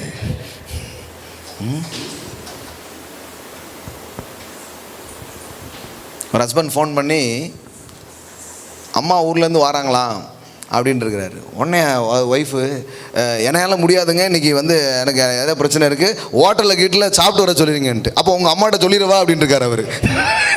ஏன்னா அவர் மொட்டையாக தான் சொல்லியிருக்கிறாரு, அம்மா ஊரில் தான் வராங்களான்ட்டு. எப்படி ஆயிடுது பாருங்க. அப்படியே சுதிலாம் இறங்கிடுது. அந்த அம்மா பார்க்குது, இது நல்ல ஆவியில் ரா பாப்பான்னு சொல்லுமே, ஆனால் நம்மளை கண்டுக்கவே மாட்டுக்க, ஒரு அன்பே இல்லையே. அதனால தான் பாருங்களேன், இந்த சில பேர் வந்து பிடிக்காமலே போயிடுதுன்னா என்னதுங்க இவங்க வெள்ளையும் சொல்லியுமா இருக்கிறாங்க, சோத்திரங்கிறாங்க, எல்லாம் அந்த அந்நிய பாஷெல்லாம் பேசுகிறாங்க, இப்போ அன்பு பாஷை பேசவே மாட்டுக்காங்களே அப்படிங்கிறாங்க. ஆக்சுவலி இந்த ஸ்பீக்கிங் டங்ஸ் எல்லாமே எதுக்குன்னா உங்களை எம்பவர் பண்ணுறதுக்கு தான். உங்கள் மாம்சத்தின்படி சிலர்லாம் பார்த்தா அன்பே வராது, அதுக்கு தான் அந்நிய பாஷை பேசி, ஆண்டவரே என்னை எவ்வளோ நேசிங்க, அன்பு வச்சிங்க அப்படின்னு உங்கள் ஹார்ட்டெல்லாம் ப்ரிப்பேர் பண்ணி உங்களை வல்லமையினால் நிரப்பி நேசிக்க முடியாதவங்களையும் நேசிக்கிறதுக்கு தான் அந்த சக்தியை. இவங்க எப்படி தெரியுமா? அவன் அந்நிய பாஷை பேசலை, அவனை நேசிக்காதீங்கன்ட்டாங்க. எப்படி மதம் எப்படி கிரியேட் ஆகிட்டு பாருங்க. அவர் இன்னும் ஆவிக்குரிய ரீதியில் என்ன பண்ணல, வளரல. அவங்களாம் இன்னும் ரட்சிக்கப்படல, அவங்களாம் இன்னும் சபைக்குள்ளேயே வரல, அவங்களாம் இன்னும் ஞானஸ்தானம் எடுக்கல. இப்படி பிடிக்க ஆரம்பிச்சிட்டாங்க பாருங்க. கோஷ்டி மாதிரி ஆகிட்டாங்க இவங்க. அப்படி இல்லை பாருங்களேன். வேத வசனம் சொல்கிற அளவுகோல் வித்தியாசமானது. நீங்கள் சத்தியத்தில் தான் வாக் பண்ணுறீங்கிறத நீங்கள் எப்படி உறுதிப்படுத்தி கொள்ள முடியுமா? நீங்கள் நேசிக்கும் தன்மையோடு நீங்கள் வளர்கிறீர்களா அப்படிங்கிறத வச்சு தான் என்ன பண்ண முடியும், உறுதிப்படுத்தி கொள்ள முடியும் பாருங்கள். ஸோ இதெல்லாம் இந்த 1 யோவானை மட்டும் இன்றைக்கி டைம் இருந்ததுன்னா ஒரு வாட்டி போய் என்ன பண்ணிவிடுங்க, வாசிங்க. அதில் ஃபுல் அண்ட் ஃபுல் இதாக இருக்குது. 2வது அதிகாரம் வாங்க, 1 யோவான் 2வது அதிகாரம் 5வது வசனத்திலேருந்து வேகமாக வாசிக்க. அவருடைய வசனத்தை கைக்கொள்ளுவனிடத்தில் தேவ அன்பு மெய்யாகவே பூரணப்பட்டிருக்கும், நாம் அவருக்குள் இருக்கிறோம் என்பதை அதனாலே. நீங்கள் கடவுளுக்குள்ளே தான் இருக்கிறீங்களாங்கிறது எதனால் தெரியும்? வெள்ளையும் சொல்லியை வச்சு கிடையாது. ஹலோ, போட்டிங்களா கலட்டினீங்களாங்கிறத வச்சு கிடையாது. போடனா போடுங்க, கலட்டுனா கலட்டுங்க, வெள்ளை போடுங்க, கலர் போடுங்க, உங்கள் ஜவுரியம் ஏதாவது போடுங்க. ஆனால் அது முக்கியம் இல்லைங்கோ. எது முக்கியமானது? இது பேச மாட்டேங்காங்க. எவனாவது ஒருத்தன் கள்ளச்சட்டை போட்டு வந்தோன்னா அவனுக்காக பிரசங்கம் ஓடிக்கிட்டு இருக்கும். முடிய வச்சேனா வைக்கலையா, எப்படி இவ்வளோ நீளம் நீங்கள் வளர்க்கலாம், இப்போ எவ்வளோ ஒரு உன்னதமான பிரசங்கத்தை எவ்வளோ சீப்பாகிட்டாங்க பாருங்கள். கவனிங்க, எவ்வளோ அழகாக வசனம் இருக்குது பாருங்கள். நாம் அவருக்குள் இருக்கிறோம் என்பதை அதனாலே அறிந்திருக்கிறோம். அவருக்குள் நிலைத்திருக்கிறேன் என்று சொல்லுகிறவன் அவர் நடந்தபடியே தானும் நடக்க வேண்டும். சகோதரரே, நான் உங்களுக்கு புதிய கற்பனையை அல்ல, ஆதி முதல் நீங்கள் பெற்றிருக்கிற பழைய கற்பனை எழுதுகிறேன். அந்த பழைய கற்பனை நீங்கள் ஆதி முதல் கேள்விப்பட்டிருக்கிற வசனம் தானே. மேலும் நான் புதிய கற்பனை உங்களுக்கு எழுதுகிறேன், இது அவருக்குள்ளும் உங்களுக்குள்ளும் மெய்யாக இருக்கிறது. ஏனென்றால் இருள் நீங்குகிறது, மெய்யான ஒளி இப்பொழுது பிரகாசிக்கிறது. ஒளியிலே இருக்கிறேன் என்று சொல்லியும் தன் சகோதரனை பகைக்கிறவன் இதுவரைக்கும் இருளிலே இருக்கிறான். தன் சகோதரனிடத்தில் அன்பு கூறுகிறவன் ஒளியிலே நிலை கொண்டிருக்கிறான், அவனிடத்தில் இடரல் ஒன்றும் இல்லை. தன் சகோதரனை பகைக்கிறவன் இருளில் இருந்து இருளிலே நடக்கிறான். இருளானது அவன் கண்களை குருடாக்கினபடியினால் தான் போகும் இடம் இன்னதென்று. பாருங்களேன், எந்த அளவுக்கு வாக்கிங் இந்த லவ்ல நீங்கள் போயிட்டே இருக்கிறீங்களோ அந்த அளவுக்கு எதிர்காலத்தை கூட பிரகாசமாக உங்களால் பார்க்க முடியுமா? யூ ஆர் வாக்கிங், அதாவது வாக்கிங் இன் லவ்னா என்ன அர்த்தம்னா வாக்கிங் இன் த லைட். எல்லாம் சொல்லுங்க, அன்பிலே நடக்கிறவர்கள் ஒளியிலே நடக்கிறார்கள். என்னம்மா இருக்கு பாருங்க. போகும் இருளில் இருக்கிறவனுக்கு என்ன நடக்குது, எங்கே போகிறோம் ஒன்றுமே தெரியாதான். ஆனால் அன்பில் வாக் பண்ணுறவனுக்கு போகிற இடமே அவனுக்கு தெரிய ஆரம்பிக்கும். ஒரு ஒரு ஒரு ஒரு அற்புதமான பார்வை அங்கே என்ன பண்ண ஆரம்பிக்குது, உண்டாக ஆரம்பிக்கிறது. பாருங்கள் பிள்ளைகளே, அவருடைய நாமத்து நிமித்தம் உங்கள் பாவங்கள் உங்களுக்கு மன்னிக்க பட்டிருக்கிறதுனால் உங்களுக்கு எழுதுகிறேன் எல்லாம் சொல்கிறாரு. உங்கள் பாவத்தெல்லாம் அவர் என்ன பண்ணிட்டார், மன்னிச்சிட்டாரு. நீங்களும் அது மாதிரி என்ன பண்ண ஆரம்பிங்க, வாழ ஆரம்பிங்க. என்ன பார்த்தோம் இன்னைக்கு? அன்பிலே பரிசுத்தம். எல்லாம் சொல்லுங்கள், அன்பிலே பரிசுத்தம். பரிசுத்தத்தின் உச்சம்னா ஏதோ வெளியின் தோற்றங்களால் நடக்கிற ஒரு காரியமே கிடையாது. பரிசுத்தத்தின் உச்சம் அல்லது பரிசுத்தத்தில் வளருதல் என்று சொன்னாலே பரிசுத்தத்துக்கும் எதுக்கும் தான் சம்பந்தம் இருக்குது, அன்புக்கும் சம்பந்தம் இருக்குது. ஆமென். நீங்கள் உண்மையிலே பரிசுத்தமான ஒரு வாழ்க்கையில் நீங்கள் முன்னேறி வர்றீங்கிறதுக்கான அளவுகோல் எந்த அளவுக்கு உங்களால் மற்றவங்களை நேசிக்க முடிகிறது, மன்னிக்க முடிகிறது, ஏற்றுக்கொள்ள முடிகிறது, இதுதான் முக்கியமான விஷயமாக இருக்கிறது. ஆமென். இப்போ இது ஒரு டிமாண்டாக உங்கள் முன்னாடி வைக்கப்பட்டால் அது பிரமாணம். ஆனால் இது ஒரு சப்ளையாக வைக்கப்படுகிறது. சப்ளையான்னு அர்த்தம், நீங்கள் எப்படி இருந்தாலும் அவர் உங்களை நேசிக்கிறார். உங்கள் குறைவுகளோடு கடவுள் உங்களை ஆசீர்வதிக்கிறார். அதனால தான் இதை ப்ரீச் பண்ணும்போது நிறைய பேருக்கு அவங்களுக்கு கஷ்டமாயிடுது. என்ன சொல்கிறோம், அப்படிலாம் குற்றம் குறைகள் இருக்கும்போது கடவுள் ஆசீர்வதிக்க மாட்டார், இதெல்லாம் விட்டுட்டு வந்தாதான் அவர் உனக்கு ஏதாவது பண்ணுவார். அப்போ அப்படி பண்ணுற கடவுளையே நான் பார்த்தேன்னா நானும் மக்கள்கிட்ட எப்படி இருப்பேன்? நீ இதெல்லாம் விட்டுட்டு நீ என்னைக்கு கரெக்டாக இருக்கியோ அன்றைக்கி தான் நேசிப்பேன். ஏன்னா எனக்கு என்ன கிடைக்குதோ அதை தான் என்னால் என்ன பண்ண முடியும், கொடுக்க முடியும். புரியுதுங்களா? ஆனால் நான் தகுதியில்லாத நிலையில் ஒரு மேலான அன்பை நான் பெறும் பொழுது நானும் கூட இங்கே தகுதியில்லாத மனிதர்களுக்கு மேலான அன்பை கொடுக்க ஆரம்பிப்பேன். நான் பெறுகிற விதம் இலவசமாக இருந்தால்தான் கொடுக்கிற விதமும் இலவசமாக இருக்க முடியும். அதனால தான் இயேசு சொன்னார், இலவசமாய் பெற்றீர்கள். ஆனால் நம்ம இலவசமாக பெறலையே அப்படிங்கிற மாதிரி தானே போதிக்கப்படுது. சும்மா கொடுத்துருவாரா, சும்மா கிடச்சிருமா, சும்மா வந்துடுமா, இப்படியே பேசினோடனே நம்ம என்னெல்லாமோ பண்ணி தான் கிடைக்குதுங்கிறதுனால நம்மளும் யாருக்கும் என்ன பண்ணுறது கிடையாது, ஒன்றுத்தையும் செய்யாத மனநிலை வந்துடுது பாருங்கள். அப்போ எப்போ வருதுன்னா, பெறுகிற விதம் தான் கொடுக்கும் விதத்தை தீர்மானிக்கிறது. எல்லாம் சொல்லுங்கள், பெறுகிற விதம் கொடுக்கும் விதத்தை தீர்மானிக்கிறது. ஆமென். இப்போ நீங்கள் பார்த்துக்கலாம் நம்ம பரிசுத்தத்தில் எந்த அளவுக்கு வளர்ந்துருக்குறோம் அப்படிங்கிறது அன்பு கூறுவதின் அடிப்படையில் தீர்மானிக்கப்படுகிறது. ஆமென். எழுந்து நிற்போம். Thank you Jesus. ஹல்லேலூயா.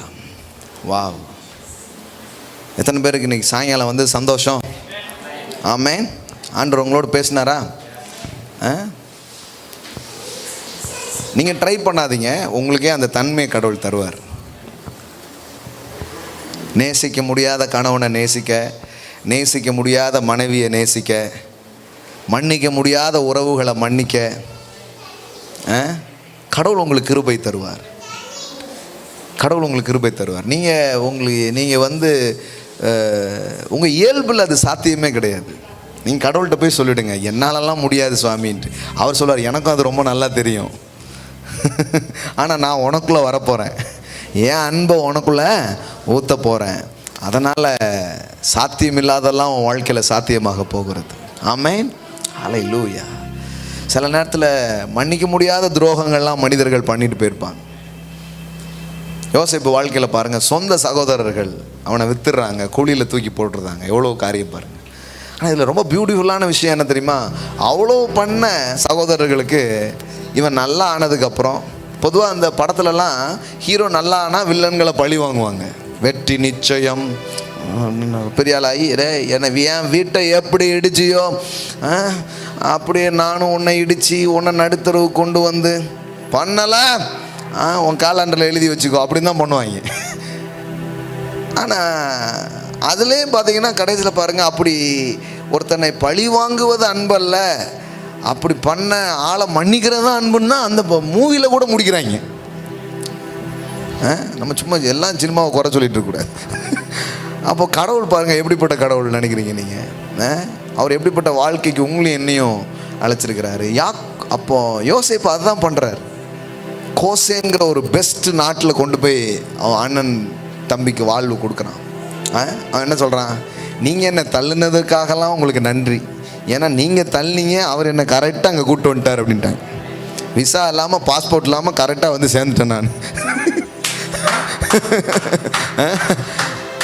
உங்கள் எல்லா செயலுக்கும் நன்றி. ஆமென். ஆமாம், சிலர் உங்கள் வாழ்க்கையில் பண்ணக்கூடிய தீமைகளை கடவுள் உங்களுக்கு நன்மையாக மாற்றுவார். ஆமென்.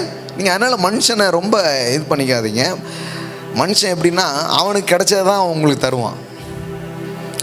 உங்களிடம் சிலர் பகைமையை, வெறுப்பை, ஏமாற்றங்களை எப்போவுமே தராங்கன்னா நீங்கள் அந்த ஆளை எப்படி பார்க்கணுன்னா, அவரும் பாதிக்கப்பட்ட ஆள் தான், பாவம், அவர் கிடைச்சது தான் நமக்கு கொடுத்துருக்கிறார். ஆனால் இப்போ உங்களுக்கு ஒரு புது வித்தை கடவுள் தரார். ஆமென். ஒரு புதிய ஆவி அவர் உங்கள் மேலே ஊற்றுக்கிறார். அவருடைய அன்பை அவர் உங்கள் மேலே பொழிகிறார். இதனால் நீங்கள் எடுத்த உடனே நீங்கள் பெரிய அன்பின் அதிபதியாக நீங்கள் போயிடுவீங்கன்னு நான் சொல்ல வரல. முதல்ல நீங்கள் சுகமாவீங்க.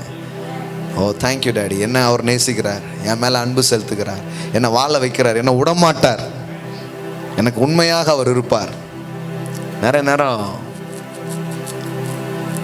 நம்மளுடைய கேரக்டர்ஸே அவர் கேரக்டர்ஸை பார்க்க தான் வருது. நிறைய நேரம் சில காரியங்கள்லாம் சோர்வாக இருக்கும்போது ஆண்டவரோட பேசும்போது அவர் என்கிட்ட இப்படி ஒரு விஷயம் கேட்குறதா தான் நான் எப்போதுமே உணர்கிறேன். எல்லாமே வர மாதிரி இருக்கு ஆண்டவரே, என்னத்தை போங்க அப்படின்னு ஒரு மாதிரி ஒரு சலிப்புலாம் தட்டும் சில நேரம். அப்போ அந்த மாதிரி டைமில் ஆண்டவர் என்கிட்ட சொல்கிறது இதுவாக தான் இருக்கும், எல்லாத்தையும் விட்டுரு, நான் உனக்கு உண்மையாக இருந்தேனா அப்படின்னு தான் சொல்லுவேன். நான் உனக்கு உண்மையாக இருந்தேனா. பார்த்தா அதுக்கு முன்னாடி அதுக்கு பிறகு பேசுகிறதுக்கு வார்த்தையே வராது.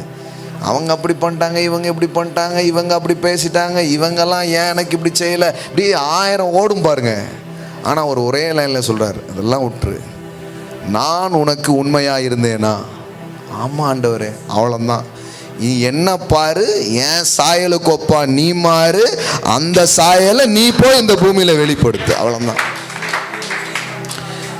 S, you are a faithful and covenant keeping God. Hallelujah. Bible எவ்வளோ அழகாக இருக்குது தெரியுமா? நாம் உண்மை இல்லாதவர்களாக இருந்தாலும் அவர் உண்மையுள்ளவராக இருக்கிறார். ஆமென். உங்களுக்கு ஏற்ற மாதிரி கடவுள் மாறுறது இல்லைங்க. ஆனால் கடவுள் அவர் சாயலுக்கு ஒப்பாக உங்களை மாத்துறார். He is a faithful God. அவர் உண்மை உள்ள தேவன். அப்போ நான் எடுத்த உடனே பரிசுத்தம் அப்படிலாம் போட்டு இது பண்ணாதீங்க. அவரை பாருங்க, அப்பா நீர் உண்மை உள்ளவர். கொஞ்ச நாள்ல நீங்க பாருங்க, உங்களுக்கே அந்த உண்மை தன்மைகள் வர ஆரம்பிச்சிட்டோம். நீர் பொய்யுரையாதவர், நீர் வாக்கு மாறாதவர், நீர் சொன்னதை செய்கிறவர். இப்படி அவரை பார்த்துட்டே நீங்க வர வர அந்த சாயல் உங்களுக்குள்ள தன்னால வருங்க. நீங்க ட்ரை பண்ணிலாம் அதை கொண்டு வர வேண்டியது கிடையாது. நீங்க ட்ரை பண்ணீங்கனாலே அதுக்கு பேர் மதம். நான் என் முயற்சியினால் ஒன்றை உருவாக்க போகிறேன்னா தட்ஸ் கால்ட் ரிலீஜியன். நான் அதை உங்களுக்கு போதிக்கல. நான் உங்களுக்கு பேசுவது தேவனுடைய கிருபையை பேசிட்டு இருக்கிறேன்.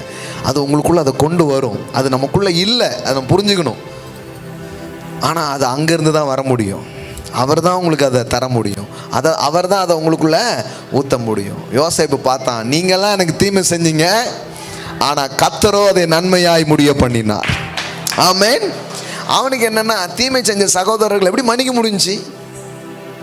ஏன்னா நீங்கள்லாம் எனக்கு தீமை பண்ணது நிஜம்தான், ஆனால் நீங்கள் பண்ண அம்புட்டு தீமையையும் அவர் எனக்கு நன்மையாய் முடிய பண்ணியிருக்கிறார். நான் எனக்கு தீமை பண்ண உங்க சாயலை இந்த பூமியில வெளிப்படுத்த முடியாது. எனக்கு நன்மை செய்த என் அப்பாவின் சாயலை இந்த பூமியில வெளிப்படுத்துவதுதான் என்னுடைய நோக்கமாக இருக்கிறது. ஆமென். அவர் பாருங்க, பரிசுத்தம்லாம் அப்படியே பொங்கி வழியுங்க. ஆனால் பரிசுத்தம்னா என்னங்கிறது நீ கரெக்டாக புரிஞ்சுக்கோங்க. நாளைக்கு போய் வெள்ளச்சட்டை போட்டுருவீங்கிறது கிடையாது. அன்பின் இருதயமாக, மன்னிக்கிற ஒரு இருதயமாக மனிதர்களை நீங்கள் இதெல்லாம் புரிஞ்சுக்கும் போது சிலர் சொல்கிறது கூட உங்களை ஹர்ட் பண்ணாதுங்க. புரியுதா? நீங்கள் இன்னொரு நிலைக்கு போயிடுவீங்க. ஏன்னா உங்களுக்கு ஒரு அண்டர்ஸ்டாண்டிங் வந்துடும். என்ன அண்டர்ஸ்டாண்டிங்னா, அப்புறம் இது இப்படி இருந்தால் அப்புறம் இது வாயிலிருந்து வேறு இது வராமல் வேறு என்ன வரும்? அதுதான் வரும். பாவம், ஐயோ பாவம், அப்படி பார்க்க ஆரம்பிச்சிடுவீங்க நீங்கள். ஆமாம், சிலர்லாம் நான் சில காரியங்கள்லாம் பண்ணி எல்லாமே பண்ணி பார்த்தா அவங்க பண்ணுறது பார்க்கும்போது எனக்கு அது ஒரு சோர்வாக, ஒரு ஆரம்ப நாட்களில் பார்த்தீங்கன்னா ரொம்ப கஷ்டமாக இருக்கும். ஐயோ அப்படின்ட்டு. அப்புறம் தான் இந்த நன்மை செய்கிறதில் சோர்ந்து போகாதுங்க வசனத்துக்கு எனக்கு அர்த்தம் அப்போ தான் புரிஞ்சிச்சு. ஓஹோ, பெரிய சோர்வே இதில் தான் இருக்குது போல அப்படின்ட்டு. அதுக்கப்புறம் பார்த்தா பாவம் அறியாப்பில்ல எனக்கு. அப்புறம் தான் இந்த இதெல்லாம் புரியுது. சிலுவையிலே சொல்கிறாரு பார்த்தீங்களா, பிதாவே தாங்கள் செய்கிறது என்னதென்று பாவம். ஆமாம், ஒன்றும் புரியல. நீங்கள் நான் அனுப்பின பெரிய பரிசுனே தெரியாமல் என்னை பிச்சு போட்டுக்கிட்டு இருக்கிறாங்க. ஆனால் தெரிஞ்சுதுன்னா மன்னிங்க, அவங்களுக்கு என்ன விளங்கலையே, அவங்களுக்கு உதவ வந்தவர்னே அவனுக்கு புரியல, நன்மை செய்ய வந்தவர்னே தெரியல. பிதாவே அவர்களுக்கு மன்னியும், தாங்கள் செய்கிறது என்னதென்று. கொஞ்ச நாள் பார்த்தீங்கன்னா நீங்கள் ஏசுநாதர் மாதிரி ஆயிடுவீங்க. சிலர் ஆல்ரெடி அப்படி தான் ஆகிட்டு இருக்கிறீங்க. ஆமென். அறியாப்பில்ல தெரியாமல் பேசிட்டுன்னு உங்கள் லாங்குவேஜில் சொல்லிகிட்டு இருப்பீங்க. பிதாவே நம்ம அவங்கள மன்னிச்சு விட்டுறலாம் அப்படின்னு ஆகிடுவீங்க அவங்க. ஆமாம், உங்களுக்கே ஆச்சரியமாக இருக்கும், என்ன நமக்குள்ளே இப்படி ஒரு தன்மைகள்லாம் வருமா அப்படின்னு அவங்கள அப்படி ஆக்கிடுவார் கர்த்தர். ஆமென். ஹல்லேலூயா. அவரை நோக்கி பார்க்கலாம். டாடி, இந்த இரவு நேரத்திற்காக நன்றி. We are the partaker of divine nature. இந்த உலகத்தில் உண்டாகும் இச்சைக்கும் கேட்டுக்கும் நாங்கள் தப்பும்படி உம்முடைய திவ்ய சுவாபத்தில் எங்களை பங்குள்ளவர்கள் ஆக்கும் பொருட்டு மேன்மையான வாக்குத்தத்தங்கள் எங்களுக்கு கொடுக்கப்பட்டிருக்கிறது. நான் உனக்கு எல்லாம் செய்வேன்னு சொல்கிறீங்க, எங்கள் வாழ்க்கையை மாற்றுறீங்க. ஹல்லேலூயா. நானே உன்னை பரிசுத்தமாக்குகிற தேவன். ஆண்டவரே, அதுனா என்ன, அதில் எப்படி நாங்கள் வளர முடியும், எல்லாத்தையும் இன்னைக்கு சாயங்காலம் எங்களுக்கு முன்னாடி கொண்டு வந்ததற்காக நன்றி தாப்பனே. Thank you daddy. சமாதானம் உள்ள, அன்பு நிறைஞ்ச, வெற்றிகரமான ஒரு வாழ்க்கையை உங்கள் பிள்ளைங்க வாழ்த்த சுவாமி. இந்த வார்த்தை கேட்கிற எல்லா இருதயத்தையும் நான் ஆசீர்வதிக்கிறேன். எல்லா இருதயத்தின் மேலே ரோமர் 5:5 நான் பேசுகிறேன். மேலும் நமக்கு அருளப்பட்ட மேலும் பரிசுத்த ஆவியினாலே தேவனுடைய அன்பு நம் இருதயங்களில் ஊற்றப்பட்டிருக்கிறது. ஒவ்வொரு இருதயங்களிலும் பரிசுத்த ஆவியினாலே வருகிற அந்த அன்பை நான் பேசுகிறேன் சுவாமி. Thank you Lord, thank you Lord, thank you Lord. Divine prosperity மட்டும் இல்லை, டிவைன் லவ் அந்த இடத்துல நான் பேசுகிறேன். I speak divine love, I speak supernatural love. எவ்வளோ நாளாக காயப்பட்டிருக்கிற இருதயங்கள் இப்பொழுது சுகம் அடையட்டும். பிரிந்த உறவுகள் இணையட்டும் இயேசுவின் நாமத்தினாலே. ஹல்லேலூயா. கர்த்தர் உங்களுக்கு உதவி செய்வாருங்க அந்த ஏரியாவில். ஹல்லேலூயா, ஹல்லேலூயா. உங்களை தவறாக புரிந்து கொண்டவர்கள் சரியாய் புரிந்து கொள்ளவும், அந்த மாதிரி உறவுகளில் இருக்கிற சில ப்ராப்ளத்தை இன்னைக்கு சால்வ் பண்ணுவார். எப்போவுமே ஒரு வசனத்தை தேவன் அனுப்புகிறாருன்னா அதை அவர் உறுதிப்படுத்துவார். இன்றைக்கி நான் இங்கே வர்ற வரைக்கும் தெரியாது இதை நான் பிரசங்கம் பண்ண போகிறேன்ட்டு. ஆனால் இங்கே வந்து இவ்வளோ நேரம் என்னால் முடிக்க முடியாத அளவுக்கு இதை பேச அவர் வைக்கிறாருன்னா அப்போ இதை அவர் அனுப்புகிறாருங்கிறதுக்கு ஒரு அடையாளமாக இருக்குது. இதற்கான கனிகளை, இதற்கான ஒரு செயல்களை உங்கள் உறவுகளில் உங்கள் வாழ்க்கையில் பார்ப்பாங்க.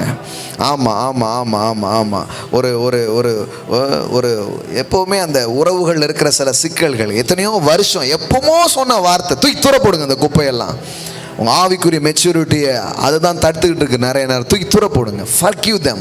Father, forgive them. பிதாவே இவர்களுக்கு மன்னியும், தாங்கள் செய்கிறது இன்னதென்று அறியாதிருக்க. தன்னை துப்புன, தன்னை குத்துன, தன் தாடியை பிடிச்சி இழுத்த, தன்னை அவமானப்படுத்தின, தான் மேலே ஒரு தப்புமே இல்லை. ஆனாலும் அதெல்லாம் வாங்கிக்கிட்டு அவர் சொன்னார். ஏன்னா புரியாத ஒரு உலகம் அவருக்கு அதை செய்தது. ஆனாலும் அவர் அந்த உலகத்தை நேசித்தார். Thank you father. இப்படிப்பட்ட இதெல்லாம் எங்கள் இயல்புக்கு ரொம்ப பெருசு. ஆனால் எங்களுக்கு உதவி செய்யுங்க சுவாமி. Lord help me, Lord help me, holy spirit help me. நீங்கள் ஆசையாக கேளுங்க. ஆவியானவரை எனக்கு உதவி செய்யுங்க. உங்கள் அன்பில் நான் வளர, உங்கள் அன்பில் நான் அப்படியே பெருக, உங்கள் அன்பில் நான் மேலான நிலைகளுக்கு நான் வர எனக்கு ஹெல்ப் பண்ணுங்க சுவாமி. Thank you daddy. என்னை பகைத்தவர்களுக்காக கூட நான் ஜெபம் பண்ணக்கூடிய ஒரு ஆளா. கர்த்தாவே பாவம் அவங்களுக்கு இருந்த அழுத்தம், என்னமோ பேசிட்டாங்க, எனக்கு ஏதோ பண்ணிட்டாங்க, அவங்களுக்கு மன்னிக்கிறேன் சுவாமி. அவங்களுக்காக நான் ஜெபம் பண்ணுறேன். பாருங்கள், இதெல்லாம் உங்கள் வாழ்க்கையில் ரேடிக்கல் ஷிஃப்ட்டை கொண்டு வர ஆரம்பிக்கும். நீங்கள் யோசித்திராத பிரேக் த்ரூஸ் உங்கள் வாழ்க்கையில் கொண்டு வர ஆரம்பிக்கும். ஹல்லேலூயா. டாடி, அந்த பெலனை நான் அந்த இடத்துல பேசுகிறேன், அந்த கிருபை அந்த இடத்துல பேசுகிறேன். இது ஆன்லைனில் பார்க்குற பிள்ளைகள் மேலே அதை நான் பேசுகிறேன். கணவன் மனைவிக்குள் இருக்கிற கசப்புகள் வெறுப்புகள் மறைவதாக, பிள்ளைகள் பெற்றோர்களுக்கு இருக்கிற கசப்புகள் மறைவதாக, மாமனார் மாமியார் என்னெல்லாமோ உறவுகளுக்குள்ள என்னென்ன வெறுமைகள் இருக்கோ அந்த சகலவித கசப்பும் தேவ அன்பினால் விழுங்கப்படுவதா. ஹல்லேலூயா. Thank you father, thank you father. நீங்கள் உதவி செய்கிறதுக்காக நன்றி. இந்த வீக்லேயே நாங்கள் நிறைய டெஸ்டமனிஸ், நிறைய ஃப்ரூட்ஸை நாங்கள் பார்க்க போகிறோம். நீங்கள் செய்கிறதுக்காக நன்றி. இயேசுவின் நாமத்தினால் பிதாவே, ஆமென். ஹல்லேலூயா. Wow wow. கம்மிங் வீக்ஸில் இன்னும் நிறைய பேசலாம். இது பற்றி நிறைய காரியங்கள் நம்ம பகிர்ந்து கொள்வோம். இப்பொழுது கர்த்தருக்கு நம்ம கொடுக்க போகிறோம். ஆமென். நான் சொன்ன கிவிங் வந்து எதை ரெப்ரசன்ட் பண்ணுது? கர்த்தர் எனக்கு கொடுத்தார் அப்படிங்கிற ரெப்ரசன்ட் பண்ணுது. ஃபர்கிவ்னஸ் எதை ரெப்ரசன்ட் பண்ணுது? தேவன் என்ன மன்னித்தார் அப்படிங்கிறத காட்டுது. ஆமென். ஸோ கரங்களை எடுத்துக்கொள்ளலாம். ஆன்லைனில் பார்க்குற பிள்ளைங்க, இந்த வார்த்தைகள் உங்களுக்கு ஊழியம் செய்திருந்தால், இந்த வார்த்தைகளால் நீங்கள் ஆசீர்வதிக்கப்பட்டிருப்பீங்கன்னா, நீங்களும் இந்த நல்ல நிலத்திலே விதைக்கும்படி அழைக்கிறேன். கூகுள் பே மூலம், அக்கௌண்ட் மூலமாக உங்களுடைய பொருளாதாரத்தை நீங்கள் இந்த நல்ல நிலத்திலே நீங்கள் விதைக்கலாம். ஆமென். ஹல்லேலூயா, ஹல்லேலூயா, ஹல்லேலூயா.